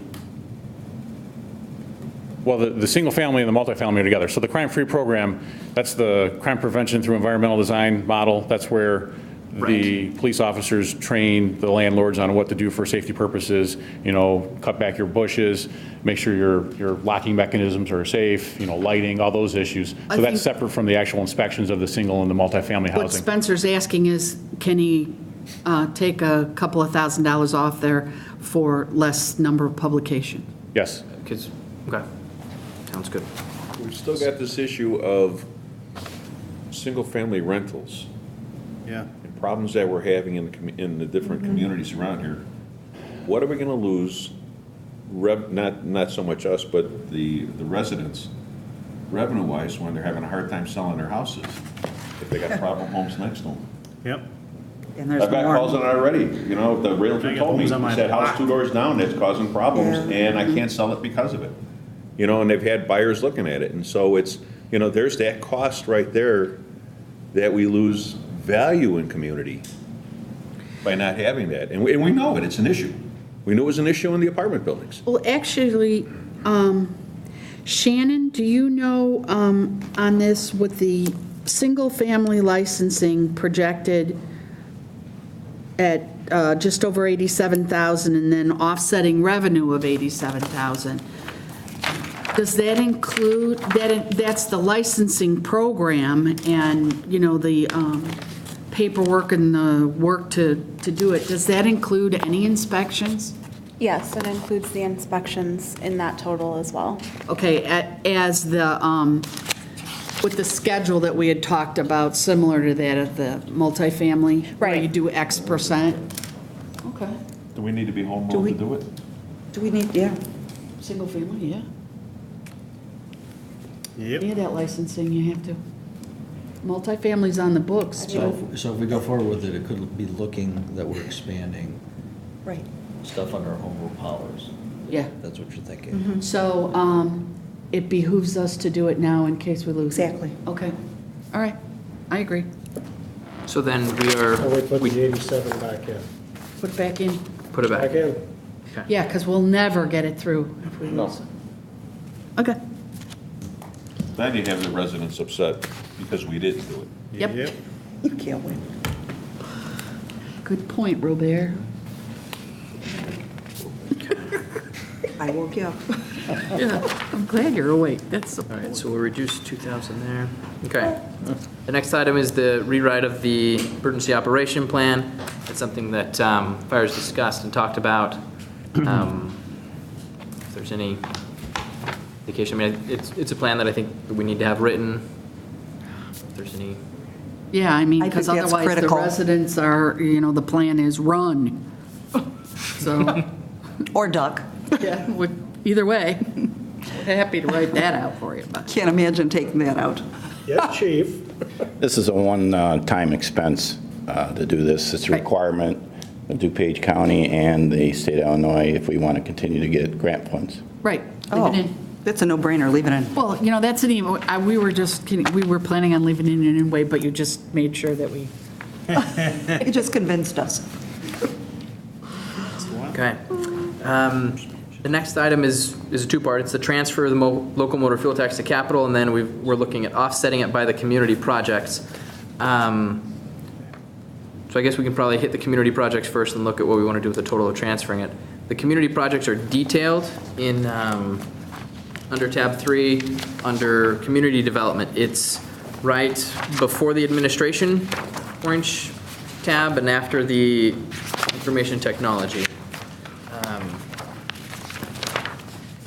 So as we mentioned previously, the community projects include the items such as the TIF and the comprehensive plan, items that historically have been budgeted under the capital projects fund, but upon the advice of our new auditors, we are now moving them into the general fund. So again, that's under tab 3. So we're already committed to the comprehensive plan, so we Yeah. leave that. Right, so we've got, in here, we've got the carryovers, the comprehensive plan of the 55,000, for sure. And then underneath that are some other options that were in the contract as things that the board could choose if they would like to. Include the development visualization as well as design development guidelines.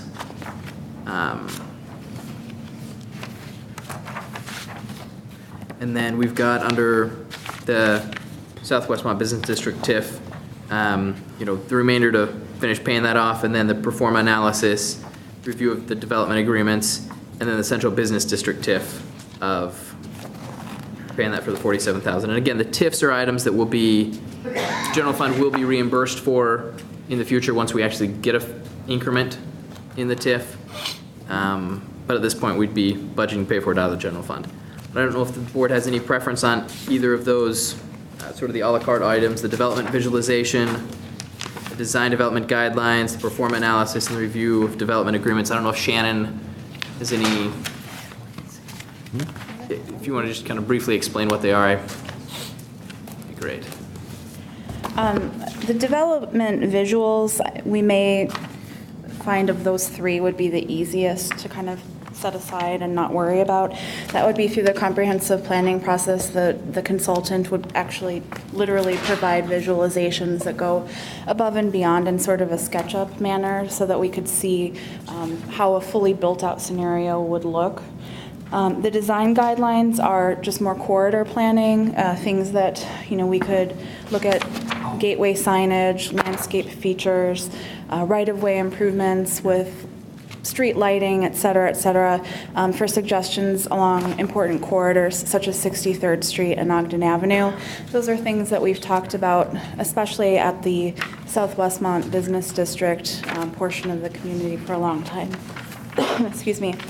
And then the third, the TIF work, that would be, I think, the most critical of all of the three to try to maintain, because we're going to need Tuscan Associates' ongoing professional expertise in terms of reviewing development plans, coming up with pro forma analysis, and assisting us in making a determination when a project is a good match for us.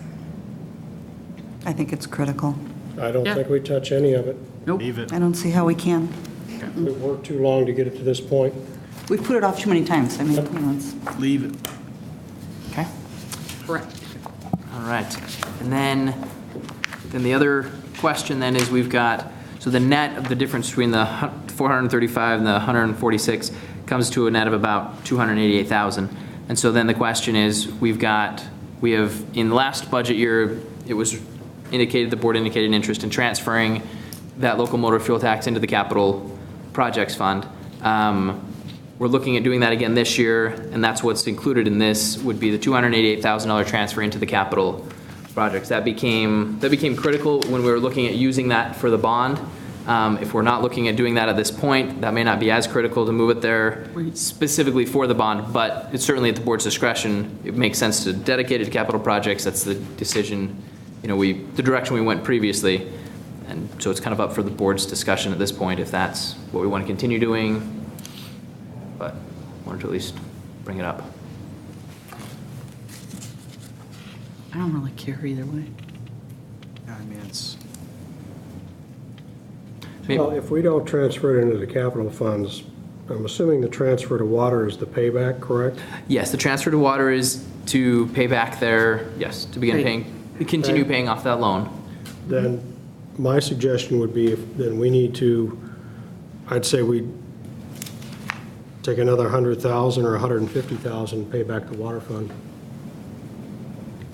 We can't, it's not MFT funds, so. No, this would be the local motor fuel tax, our 2.5 cent on our right. gasoline tax. I'm sorry. Local, we can do it. Yeah, we Right, could. the local one we Okay. can, but you're right, the state motor fuel tax we wouldn't be able to use in Well- that manner. Rather than transfer to water, can't we use it for We can use it for anything. the offset of the money that we're holding for the bond issue, use it for resurfacing? Sure. Yeah, I mean, we could That would make good sense. go ahead with our resurfacing and then kind of hold this aside, continue transferring it to capital, kind of just hold it aside in capital for the beginning part of our bond, if we want to go that direction. Just leave it in capital then. Okay?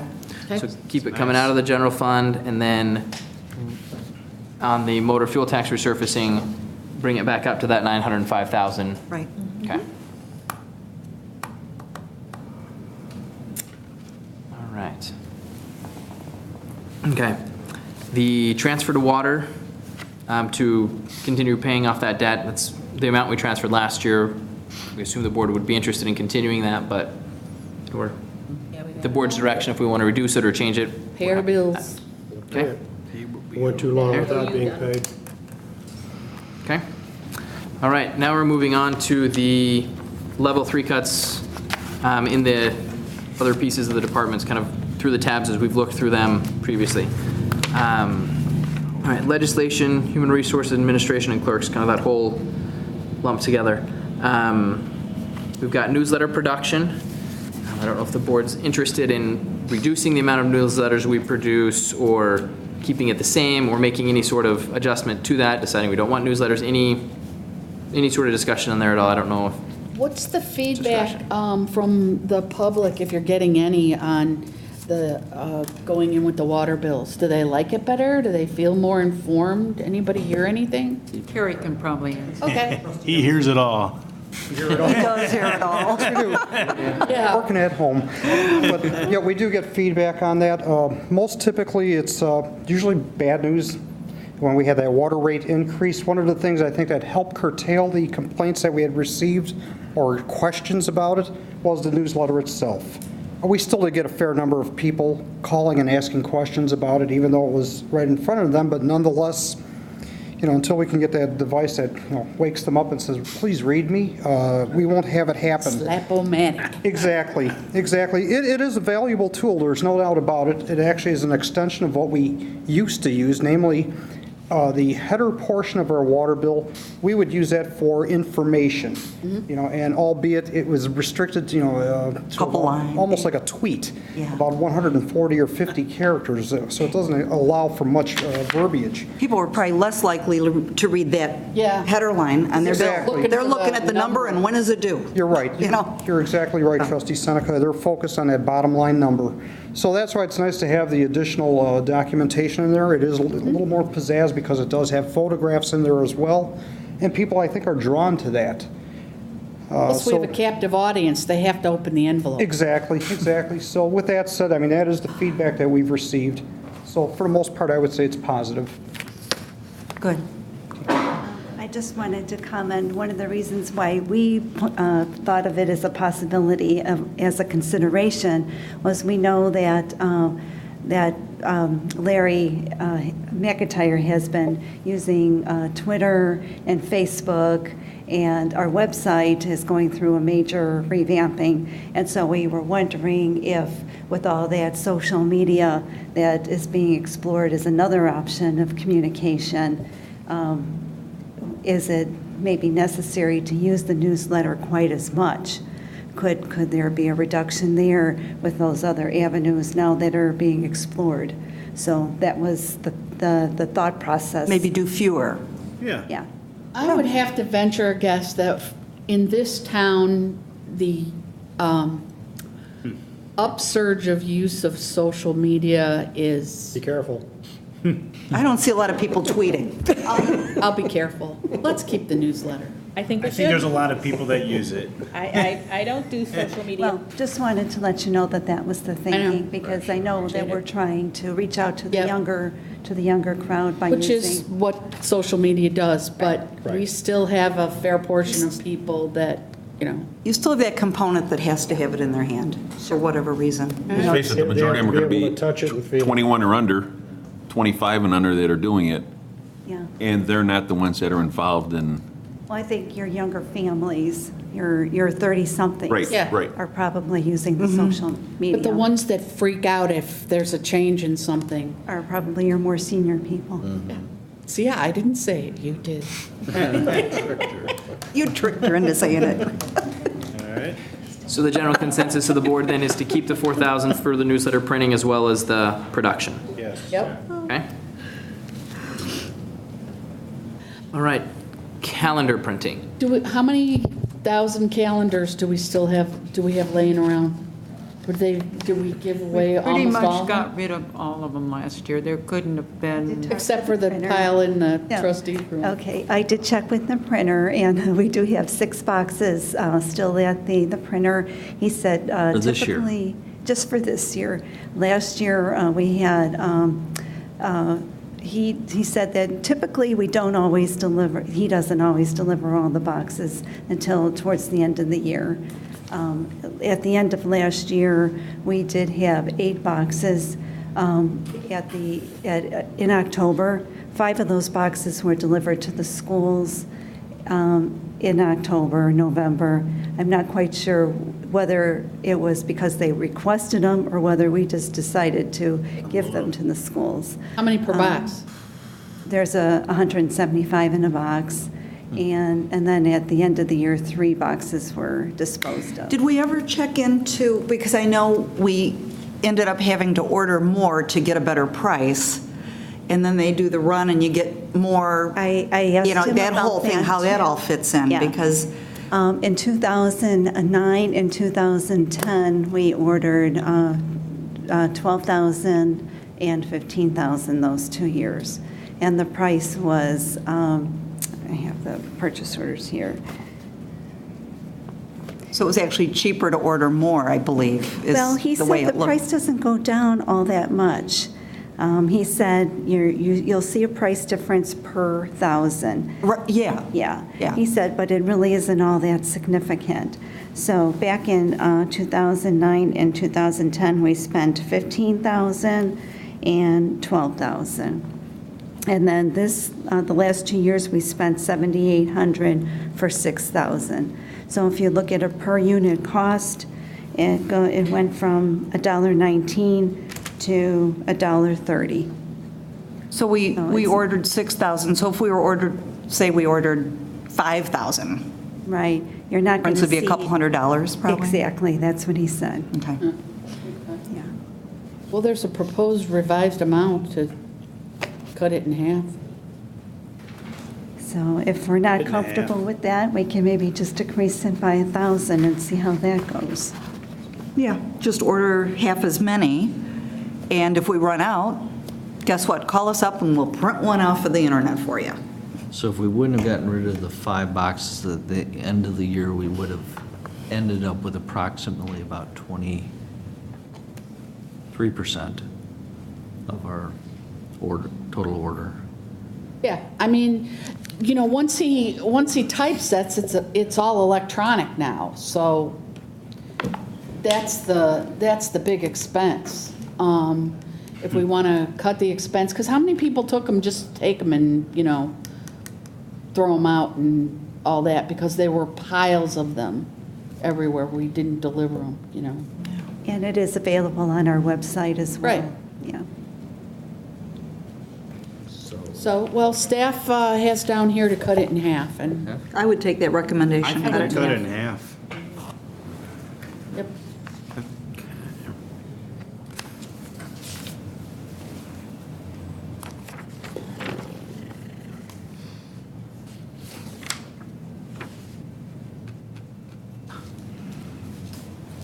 All right. Okay, so we're at 6,000 now that we have cut. All right, moving on. Good progress. Doing good. We're getting What do there. we have to get to? Now we have 540,000? We're on our way, though. We're doing well. We're only through the first, not even through the whole first page. It's like the movie Dave, sitting there calculating at the table, Yep, we're on our way. Yep, on our way. All right, moving on to finance. We've got there was a request for document scanning. It's something that we haven't been able to do for the past little while. I mean, at this point, when we're still looking at cutting like 536,000, my recommendation is just say, pile the boxes a little bit higher in the back. We'll be okay. Not too high. Good recommendation. Agree. What, a foot Okay. from the roof? Without creating What a from the safety ceiling? hazard. Without creating a safety hazard. Okay. Yes. 18-inch clearance. I heard for, that chief is tough on sprinklers. that stuff. All right. Okay. Send a fire inspector, aren't you? So now we have, oh wow, we're really Yep. getting up there. It's something we would really like to do, but we can live without it. The next item, the IGFOA hotel and registration. Leave it in. That's, I say leave it in. We have a brand-new finance director. I think it's Yep. critical that you attend these things. We don't want I you think- staying at the Motel 6 and then having to get across town to the conference. okay. I think even if we remove it, the finance director, I assume, would still attend. And it's fine to remove if you'd like to. No, we'll leave it in. Okay. Yeah. Okay. Now we're moving. All right. On to the second page. All right. Okay, Glenn's not here. We can really hit him up. Yeah. I was just thinking about that. Yes, so like Glenn mentioned at the first budget meeting, we have our MDT computer replacements that are here. In the levels 1 and 2 cuts, he had identified reducing half of what he had planned to replace. This would be replacing, I think it's 5, I'll double check. But this would be eliminating or postponing the replacement of the rest of them that were in the budget. So he had indicated previously, he felt that the level 1 and 2 was all right, because we'd still have some in the budget.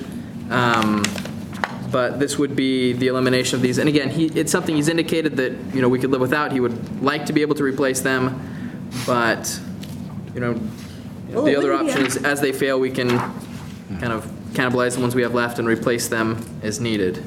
I think we should take it out. I mean, it wouldn't be on here if he couldn't live without it. Right. Yep. And downtown music, we need it if we're going to have wreaths on the poles so we can have the Christmas music. We have nothing in the summer. We don't even have a basket of dandelions hanging from the poles. We need that music. Tumbleweed. Yeah, I think for $1,100 we leave it on. Unless people are just really tired of listening to it. Well, I've heard both. I've heard people tired I know, of it, or they some don't people it like drives the them music, crazy. or, the Okay. Christmas music was nice, but it was loud or something. I mean, I've heard both. Some people say, I can't even hear it. Let's leave it in and we'll deal with it. So keep that one. We don't get that many. Right. Marketing brochure. All right, so we're now at 23,000. Okay, moving on to community development. The items that have been identified here are pretty much village promotion, some marketing brochures, some pamphlets, those sort of things, for a total of $500. I say we keep it. I think we Yep. we keep it. 500, but whatever it is, $700. Yep. A small amount. Okay. We should be doing more of that, Yeah. but, okay. Hey, we're trying to cut. We're trying to cut. Yeah. Yeah, but opportunity cost. All right. The next items are, there's several different items here under the police budget. I don't know if we've got any questions, might be. Well, we need the range repair. Yep. So that would, Is this that new price, or is this? This is, in our current budget, we have 5,000 budgeted. We have the repair coming, or the repair technician coming out tomorrow. Negative. He's also going to give us, yes, he's also going to give us an estimate as we upgrade our range for less than the $55,000 we projected last year, or is it going to be that we have to completely redo our range for $55,000? If this is just a service fee for $5,000 for next year, so if he says he can upgrade it, basically, this would be, if he can upgrade it, we can eliminate this. If he doesn't upgrade it, we would need the $5,000 for continued maintenance. If he says you need to have a whole new range and the board decides to give us a whole new range, then this, again, this fee could go away because that new range would be covered under like a warranty, we believe. This $5,000 is to guarantee a service in case either the range is not replaced or he deems it can be upgradable. Makes sense? Well, so can we take it out since we approved the other, the contract? The contract, that came out of this year's budget, but if if this breaks, if it, June and a lane breaks or something breaks that we need maintenance, we need repair, we wouldn't have any money to pay for it then. Okay. So basically, it's a question mark right now until you find out what it Correct. says. Do we find out till tomorrow or until we come to the decision on replacing the entire range? So after tomorrow and next week, I'll have a little bit more information for you and better direction for which way to go. But if we do replace this, this can go away. Defibrillators, is that for in-squad or the one that you threatened to put next to the podium in my honor? That's the one that's in my office.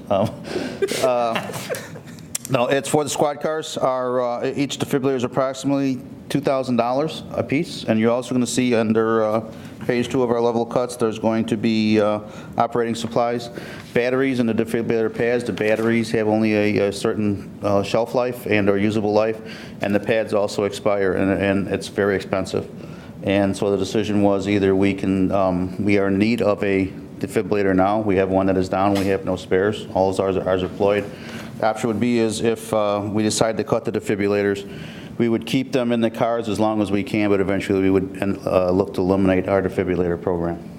How often do your officers use them versus somebody 911-ing to fire and getting a paramedic?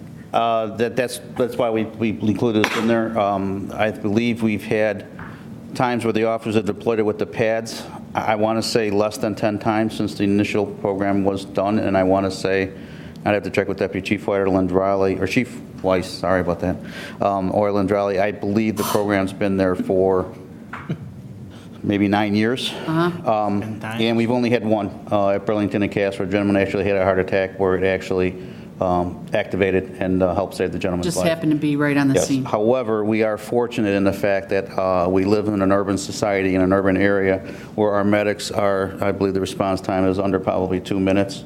Our officers are fully trained in CPR and mouth-to-mouth and first aid. The possibility of, the defibrillator helping, yes, it's true, but also know that the medical service is probably only 2 minutes away. Well, as the squads get smaller too, I mean, how much room do these take up? You guys got so much. It's a box about this wide and about that high and about this thick. We do not allow them to be stored in the vehicles because of the batteries, and they're sensitive to heat and cold.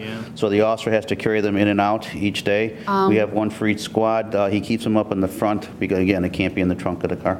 I'm for taking them out. We would keep some, but as long as our supplies go. Number.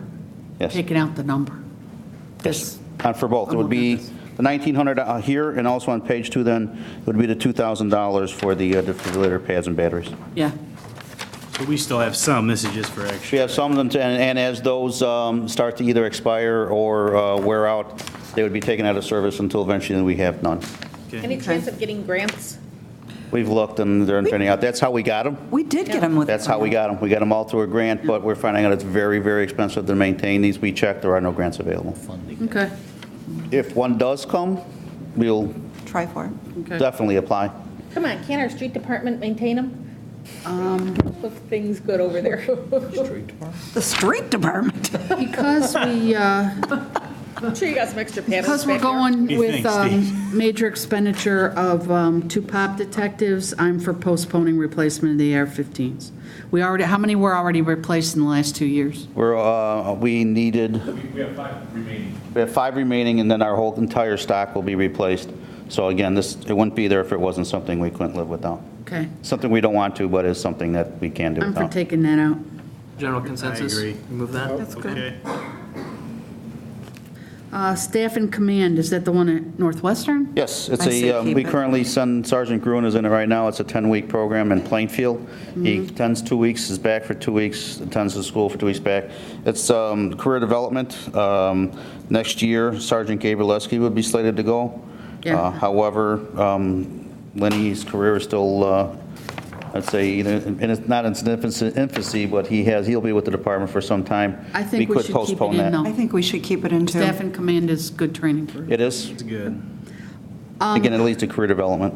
However, training as needed, I think, is kind of nebulous, because you can always come to us if you need, something comes up, but just to have an item as needed, I think can come out. Keep staff in command, get rid of the next It's, one. what we have is, you'll see in our budget, we have a miscellaneous field, that's what I know. that is.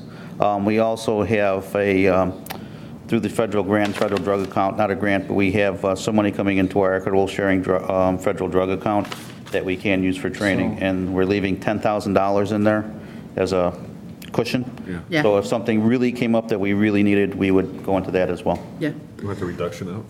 yeah, I want the I want it. So they'll leave what?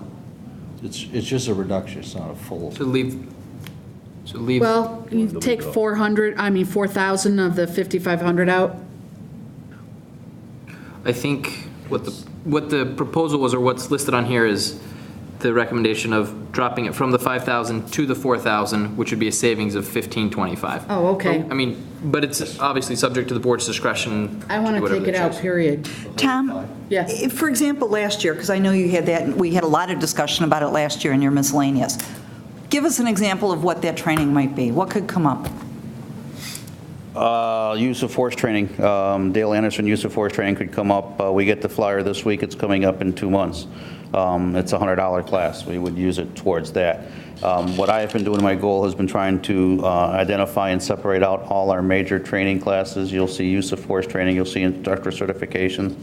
We're trying to do more on line items, identifying it that way, which has been coming out of the miscellaneous fund. So you'll see our miscellaneous line actually decreasing, but you'll see other training opportunities increase.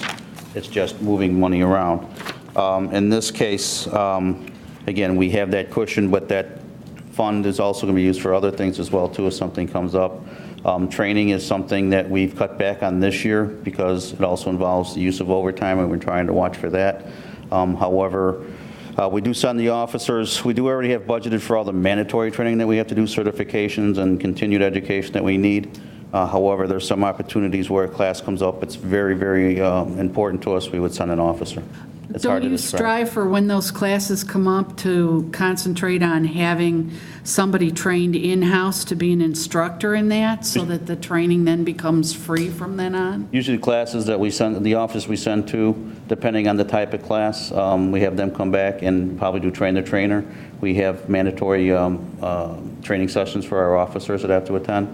We go over it, and then normally we send someone, we try to have them come back and impart that knowledge So- onto other officers. I just want to understand, you took this piece out of your miscellaneous, but you're calling it training. Yes, in our miscellaneous, I didn't bring my whole book Well, up. just where I'm going with this is we kind of, everybody's got a little miscellaneous, and we sort of, we trust you to use your judgment to use that as needed. I'd like to see us leave it in, if there's any way we can. 1525? No, the 4,000. The 1525 was what he was going to reduce it by. Oh, I see. Yeah. I know you're not going to use, it's kind of there if you need it, so that you don't have to all of a sudden, we're doing a straw poll, calling all the trustees, oh, there's this $200 training, I trust you that you're going to use good judgment on spending We this. do, and training is not something, where we're seeing more and more articles, you shouldn't be cutting from training, and yet every police chief does. It's the first place where someone cuts from a budget, that's where they go. It's not advisable, and in this case, I would not want to be in a position where we have something very, very important and we can't send someone. So we'll keep it We as also is. look at it too, and I don't know how much we have left over. We Deborah? spent $4,700 this year out of miscellaneous training. Out of miscellaneous training, we only spent $4,700 and we budgeted That was the 55. 5525. So I'm I mean, fine we use it, leaving it in. I don't- very Okay, sparingly. that's fine. My thought is if, you know, the class has to be very important, it has to be worthwhile before I'll send someone. I'd rather have money at the end of the year and come in under budget rather than just Okay. going and spending Yep. money. That's I fine. think that's fair. 4,000? So 4,000. 4,000, yep. Leave the 4,000, remove the 1,525. Okay. On the next four, the patrol overtime wages, you know, a lot of the businesses were concerned about Taste of Westmont getting a little too rowdy. Does WSEC pick up any of the, Well, I was going to ask that too. They pay up to 5, right, Tom, and this would be over above it? That remained unclear to me. I can't remember what the final decision was. Well, last year Oh, you that's said, what it was at one time, it was It was. 5, and then we paid the difference. So the question is this the difference? This is, what this is that, I know Deputy I Chief believe Renzo now prepared this. don't- We charge organizations, our officers, off-duty rate of $40 an hour. However, we pay our officers at the overtime rate, so the village picks up the difference. Right. And the Okay. thing was here was that, you know, do you try to shift some of the burden more onto these event organizers for someone, you know, a little bit more the officers pick up more? I know there was a deal in the past with Taste of Westmont. At one point, they would only pay $5,000, and I believe it went to $7,000 for 1 year, but they have no extra money to pay for Well, officers. but things are a little different now in that we do have the Westmont Auto Mile, and the whole idea behind that was a partnership to help fund some of these community events. I mean, to me, it should be charged back to the Red, White, and Barbecue, or the 4th of July, or holidays. 4th of July is a different, that is not, that's something that's more, we took along the lines, that's a village-sponsored, you know, event. It's So funded by that's the all on Westmont. us. Well, it is now. it's the Taste and Red, white. Red, White, and Barbecue that are not village, Correct. village events, but holidays doesn't get that rowdy, and 4th of July has potential, but the Taste last year was, And that cost, what you see there, is actually going to increase because within the next month, we're meeting, it's going to be more additional people.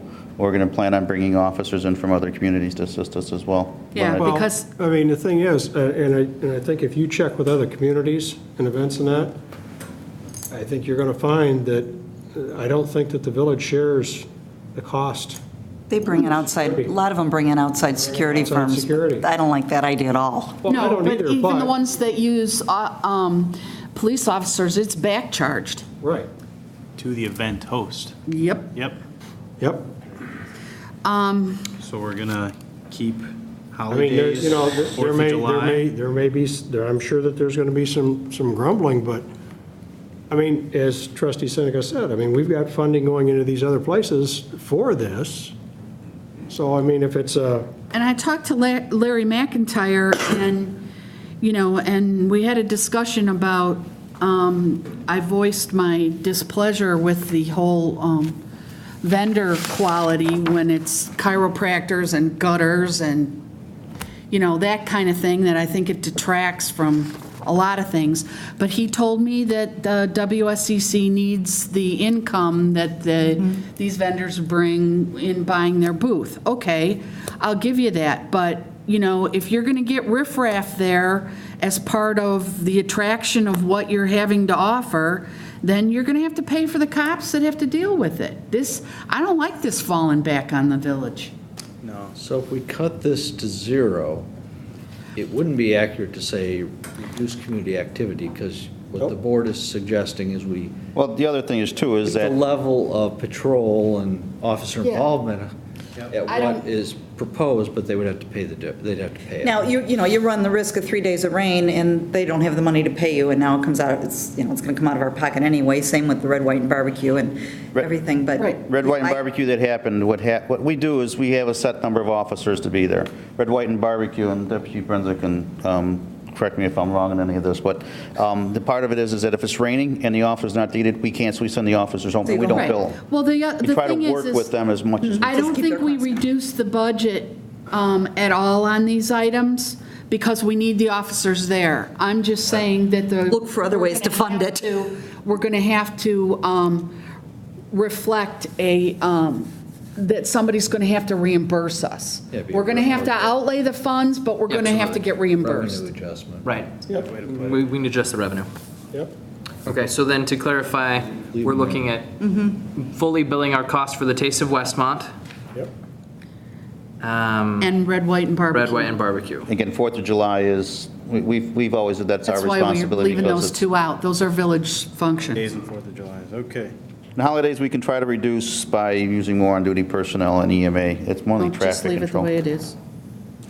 I think we need bike repairs for Yeah. Taste of Westmont. We need those bikes. And the 4th of July, I mean, because they Yeah. can get around. Completely against eliminating the bike program. No, we don't want to do that. That was- Okey-doke. Throwing papers everywhere. Uniforms. Uniforms, Currently, right now, we have our records personnel, administrative personnel. Deborah Rice is wearing in the back of the room, our uniform for our administrative personnel. Want to come up and model? stand up. Okay.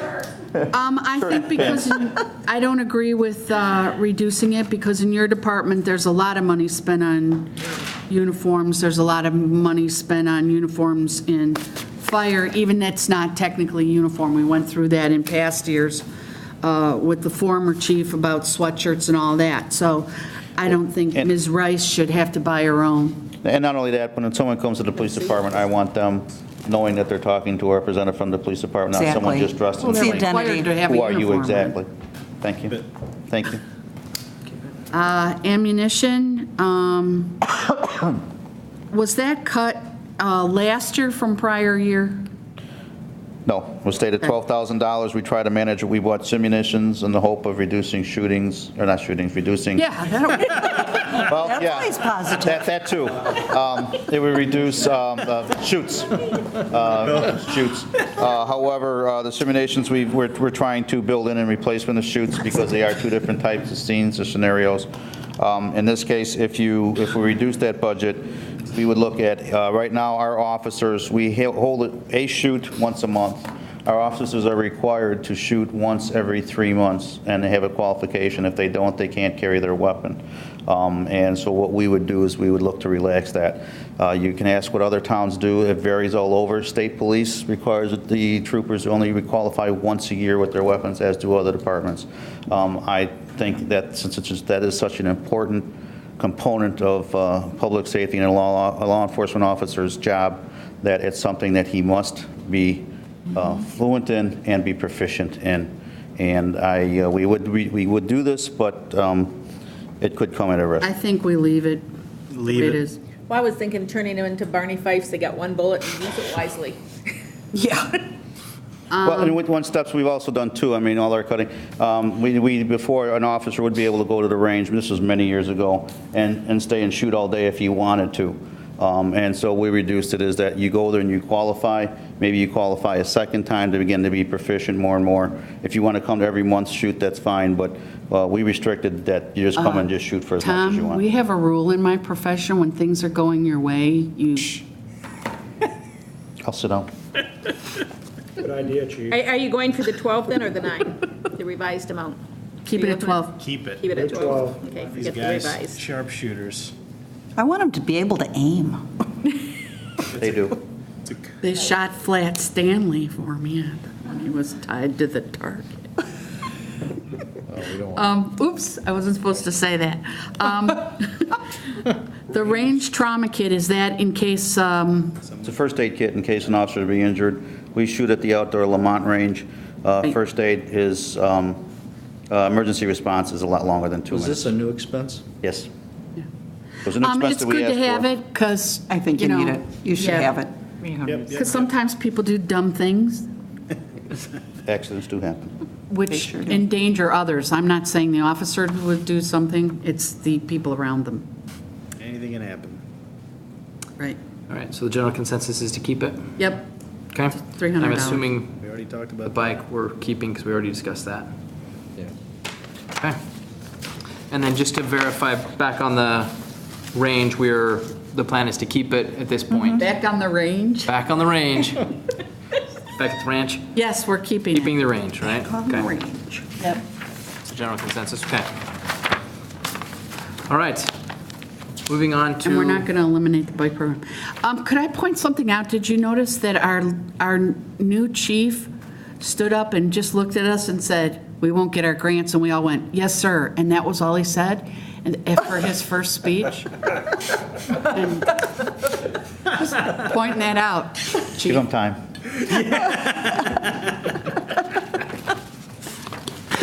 I'll go sit down now. Oh, my God.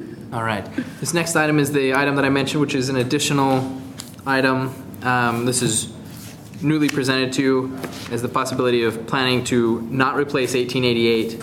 And then we would see a savings of the 18,000 about every year, and it would save us about 350,000 in the vehicle replacement program in the next couple of years when it would be due for replacement.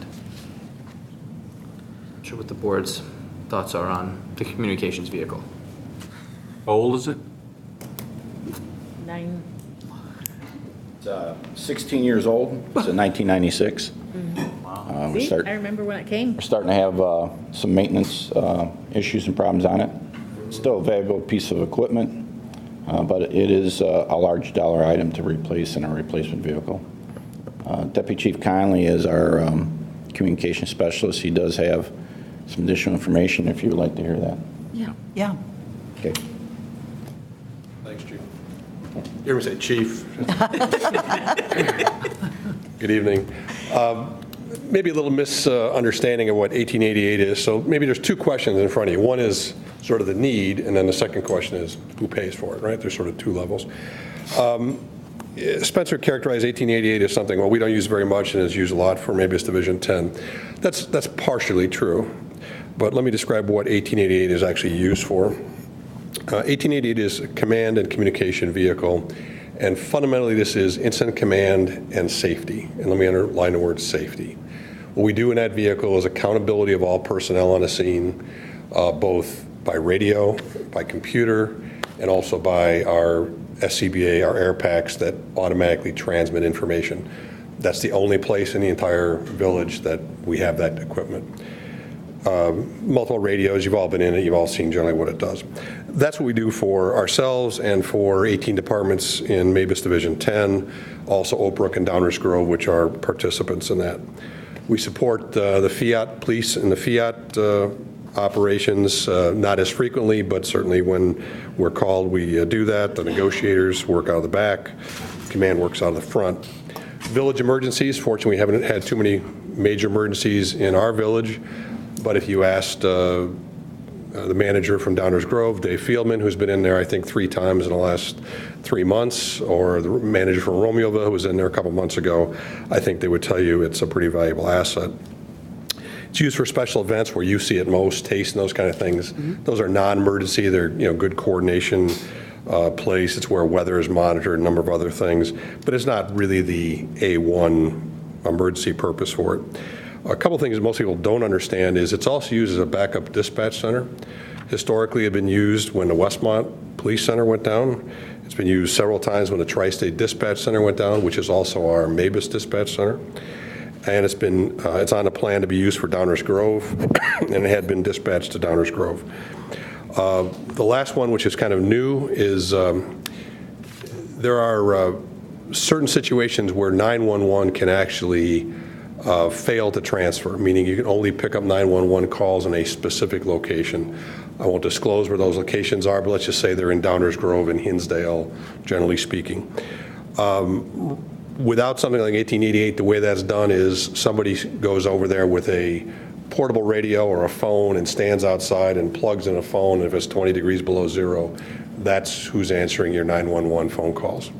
That would not be ideal. So 1888 has been outfitted to manage that kind of process. And we were just informed recently that ETSB is going to provide $25,000 worth of new Starcom radios because of that capability. So that's kind of what it's used for. Yes, it is an expensive vehicle. A little bit quick on the history.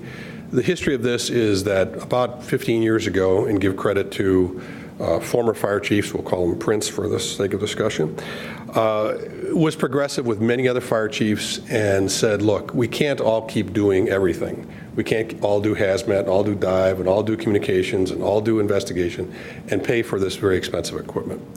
So at that time it was kind of divvied up, and it wasn't really my idea. I mean, I would rather see us do dive or hazmat or something else at the time, but our chief at that point said, Westmont will step up and we'll do communications. So that's how we got into the 1888. But other agencies took on other pieces and other assignments. And I'll just give you quick examples. Lamont, Oak Brook, Lyle Woodridge all have dive teams, squads, boats, equipment, which they spend lots of money on training. When you look at hazmat, Pleasant View, Argonne maintains a semi-truck decon unit with a semi-trailer pulled by their apparatus. Pleasant View maintains a rehab unit, similar size, almost 1888. They don't charge those back, they don't pay anything. So when you put this in context, it's easy for us to say, well, we don't use it that much, everybody else uses it, so let's not support it or let's not pay for it. I understand the logic there, but the problem is if everybody does that, and Argonne doesn't do decon, and Pleasant View doesn't do rehab, and Tri-State doesn't do MABUS dispatching, none of which are allocated costs out, then we all collectively don't have much of anything. Yeah. It's all parts of a puzzle. It's all pieces of a solution. Everybody takes a little Do we have to be the responsibility of it. agency that owns it, though? Couldn't it be transferred in some form or fashion to another MABUS 10 agency? Could it be transferred? Sure. That word, I mean, sold, whatever. It could be. Or maintained through an IGA or something? Well, I'm just asking, I mean, I don't, dollar-wise, I mean, you presented some information, but I don't know how those dollars compare. You haven't given us actual dollars. Well, What our investments are versus those other communities. And right, I don't certainly have all those figures, but I would tell you they are substantial dollars, and they might be $350,000. So let's just assume that our expenditure is potentially more significant. And again, it's $350,000 spread over, say, 15 years. Say it's $18,000 a year is what we're talking about. Biggest issue with this is the one-time front cost. Are those other agencies, are they having to spend that kind of money on those other teams initially? I understand they have maintenance costs. And then the question I have is, do we have to provide that? Could another MABUS agency take on the existing vehicle, and we could still use it and contribute towards it? Yes, all those are possibilities, and I'll give you one more possibility. Let's just assume that we were going to fund it to some level. I mean, either way, whether we're supporting somebody else or they're supporting us. A couple possibilities on funding. One, and we did discuss this when we were looking at the replacement. I mean, none of us really believe that the village is going to spend $350,000 solely on its own. So certainly there's potential for grant money because it's multi-agency, which we would go after. There's also some trade-in value on an existing vehicle. Chief Weiss has mentioned our fire districts also have agreed to, in concept, to support that purchase. Division 10, which gives us about $10,000 to $20,000 per year to support that vehicle in terms of equipment replacements. ETSB, which is already, like I just said, offered $25,000, and maybe down the future could do more. Kind of reversing what the manager's suggestion is, other agencies supporting us or vice versa, and then the village. So if I were to offer a recommendation, my recommendation would be, let's assume that we're not going to, on our own, spend $350,000 and, cut the funding level back to some, other, let's say we're going to fund half of it just for sake of discussion and make the 18, 9 or 10 as an option. Or if we were going to partner with somebody else, our contribution might be that. So that's an option to consider. However it happens, I would strongly encourage you to support the idea of having this kind of resource, whether we're the owner of it or we're funding it, we need this for personnel safety. I think most of us as incident commanders have forgotten how to run an incident without a resource like this. I mean, I could do it with my Tahoe for a while, but after that, we need something like this to make sure we protect our people. I don't have a problem with doing this set-aside because the command vehicle and all of the things that go with it, we help out other departments, and if they choose not to buy one and we help them out, that's fine. But I'm willing to bear the cost because I would not want to be without it and hope somebody else was going to buy one. So the fact that we're basically amortizing it over a period of time, or, you know, I mean, the fire equipment is the most expensive fleet that we have for cash outlay when you want to buy a new vehicle. Correct. The fact that we set it aside for 1888 or, you know, or a rainy day because one of our engines just starts to fail and we have to replace it, I'm fine with the payment plan. What are some of the issues that we've been having with it? Maintenance-wise? Yeah. Not huge. There's a generator on it. We've had the garage work on it 3 or 4 times. They've been able to repair it. Batteries, you know, it probably is underpowered, but then again, we can get it there. But, you know, there's some, you know, engine type issues, but I mean, it doesn't have a lot of miles, so it's 16 years old, but it's, you know, it'll rust out before it, you know, probably stops running. So it's some roof leakage. I mean, things that just happen over time. They're not Kind of like the firehouse. Yeah, kind of exactly like the firehouse. That's a good analogy. Any other questions? Thank you. Our operation expenses for 1888 during the year is about $12,000. About $8,000 in wages, the staff and the respond with it, and special events, and the balance is for maintenance or fuel or supplies. Well, now, I mean, if we have another kid go in a pond or something, we rely on other scuba teams and water rescue teams, and we'd be up a creek, as it were, if we didn't have that cooperation. So the fact that we happen to be the one that sits there with the command vehicle, I'm okay with that. Okay, thanks. I'm okay with it. Oh, I like it. It's been funded inside by so many of the agencies putting the new equipment, and, you know, it's just so modernized and stuff. I can't even picture the taste, because that's where EMA goes just to pick up the radios when they're told to go out and work. And I'm sitting here thinking, where are we going to go? All the way to the police station to pick up a radio, to come all the way back to the taste, and all the way back to, I mean, I think it served its purpose well, and I'm happy it's lasted this many years. I think it was well done. Thank you. I like it.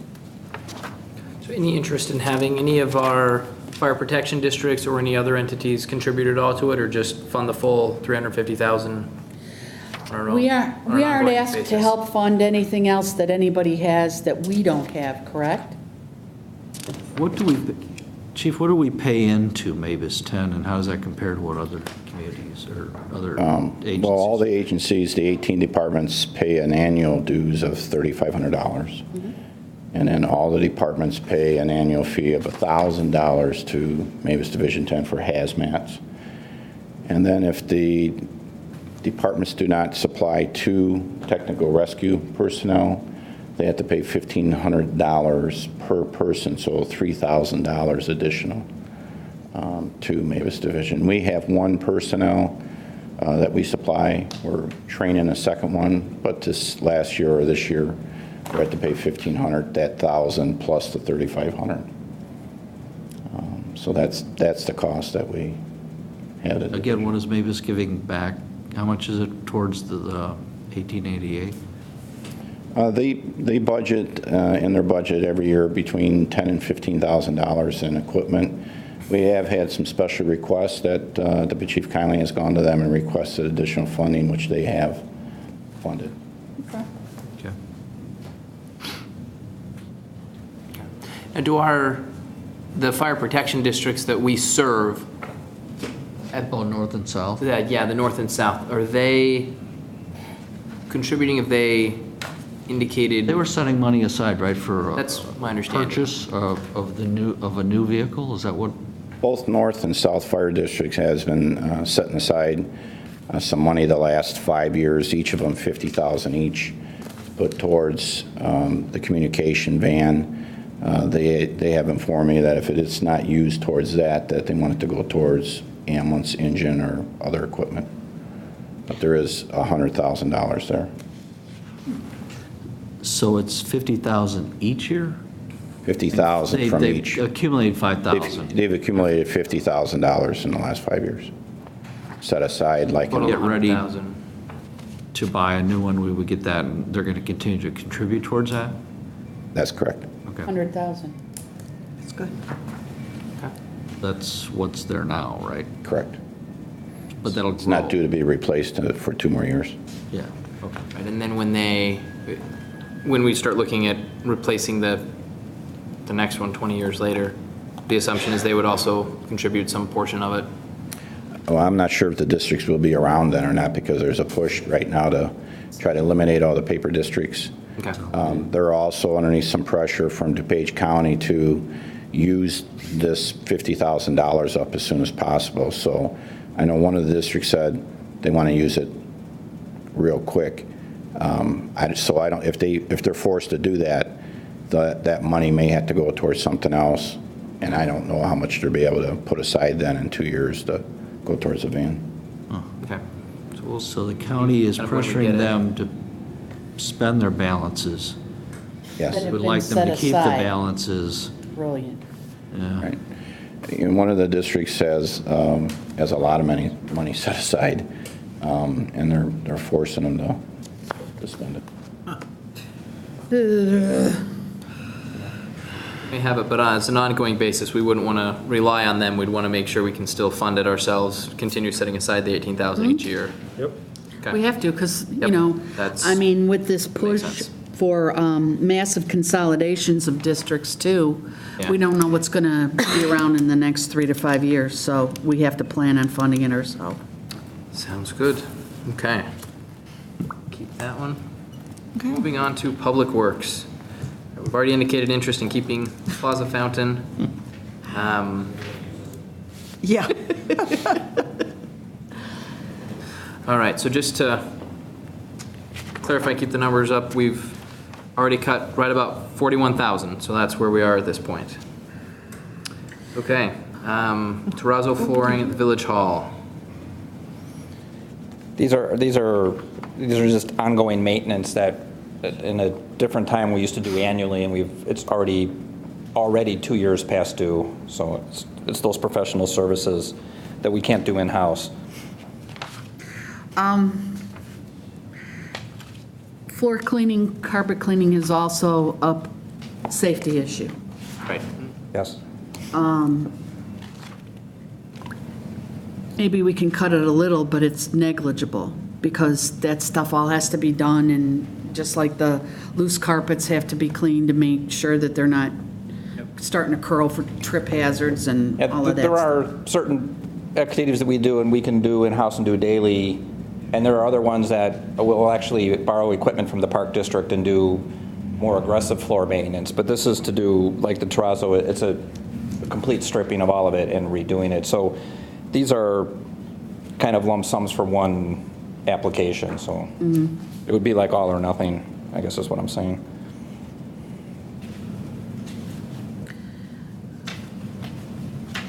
We could probably postpone the terrazzo floor for a year, don't you think? That would be the third year, though, wouldn't it? Would it? I think so. Okay, forget it. Let's do it.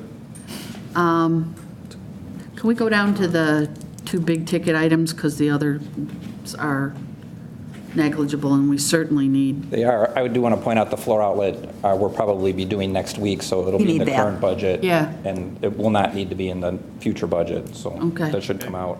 Okay. The contract grade all work is, we don't own that piece of equipment, so every year, certain types of grading, 2 big categories, alleys, stone alleys, and ditches. We do a lot of work and we hire a grade all to come in. Best rate is when you get them for the entire week. So these are kind of projects that we collect throughout the winter and over time. And in the past, when the budget is passed, it's usually one of the early weeks in May, we bring them in and use them until we run out of money for that item. So this is a culmination of work just waiting to be done. Okay. It includes the equipment and the operator comes with. And it's just an $1,800, what does the reduction entail? It would be, Savings to have it working for the whole week? right, that would be probably a week's worth of work. Okay. Parkway trees is a big one. If you don't have to flip back to the red sheets, but we have already, in the budget as it's presented, there's already been 350 trees have already been reduced. This is the last 125. So we took everything else out except these 125, and if you wanted to consider that, it would be 0 tree replacement, except under whoever participates in the cost share. Right. Do you know what the response has been now? Ashford, I know, had a big response for the cost share. Did Oakwood? They haven't heard a thing. Their annual meeting's coming up. We only just started advertising it. It's newly adopted. There was someone from Ashford that contacted by email just today and wants to start spreading the word to their neighbors. So I expect it to be well used, at least initially. I'm sure that's what'll happen with Oakwood with the annual Right. meeting too. And if we cut this 33,000, the personnel are going to be, your staff is going to be busy planning the ones that are in the cost share anyway, aren't they? We will be doing that, and if we don't, if you recall, there's a list of about, I want to say there's 200 trees that, is it 200 or 100? Well, there's a long list of tree replacements that we get before we even get to any EAB categories. So the purpose of these Parkway Tree Funds is to start picking off the list. The oldest removal will get a tree replacement. So it's to start working towards that. So if you take this out now, it's just that list just gets a year older. Okay. Well, I was just wondering if the funds were there, if you have the personnel, once that cost-sharing program goes into effect, whether you even have the personnel that are going to be able to plant these. Well, there's 125 here, and not knowing the reaction, but when the tree planting program was in its prime, we were planting 200 trees a year with existing staff. Okay. So that's kind of our threshold of capacity. And that's spread out over spring and fall plantings, 2 different. We've already given up flowers and baskets and everything else. I'm not in favor of giving up trees. I couldn't agree more. Okay, that's fine. I agree. Wow, we really slashed that one, didn't we? Just as clarification, the contract grade out work, we said we're reducing it by the 1,800 or we're leaving the 15,000? Reduced by 1,800? 1,800. Okay. Yeah. Everything else is the same.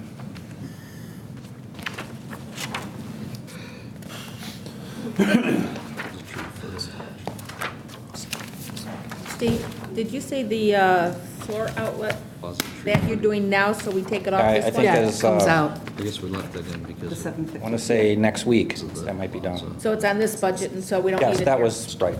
Great. Make sure, thank you. All right, so we have cut $43,995 at this point. There's several additional amounts under personnel we can discuss in executive session. Or, I mean, obviously, if there's any other items at the board's discretion, we could look at any other items that are in the budget, obviously. Are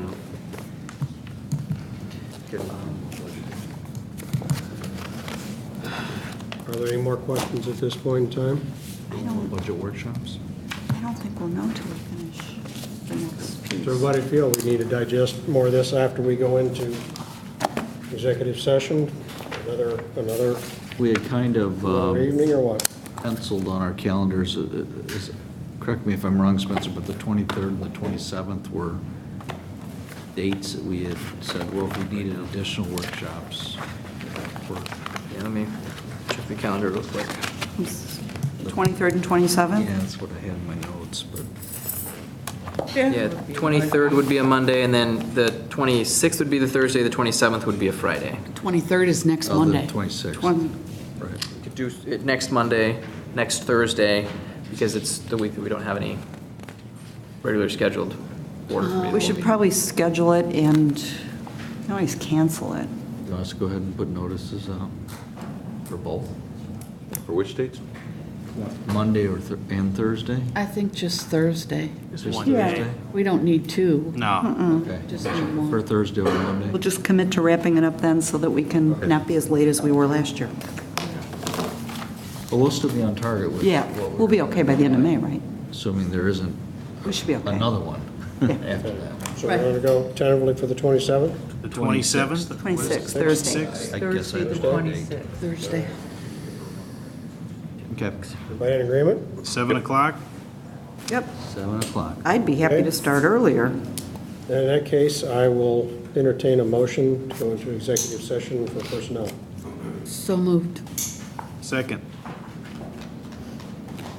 Roll, please. Trustee Emery? Yes. Trustee Nero? Yes. Would everybody wake up now? Trustee Seneca? Yes. It's rough. Trustee Klebanow? Yes. Trustee Scott? Yes. Trustee Fleming? Yes. Adjourn to executive session.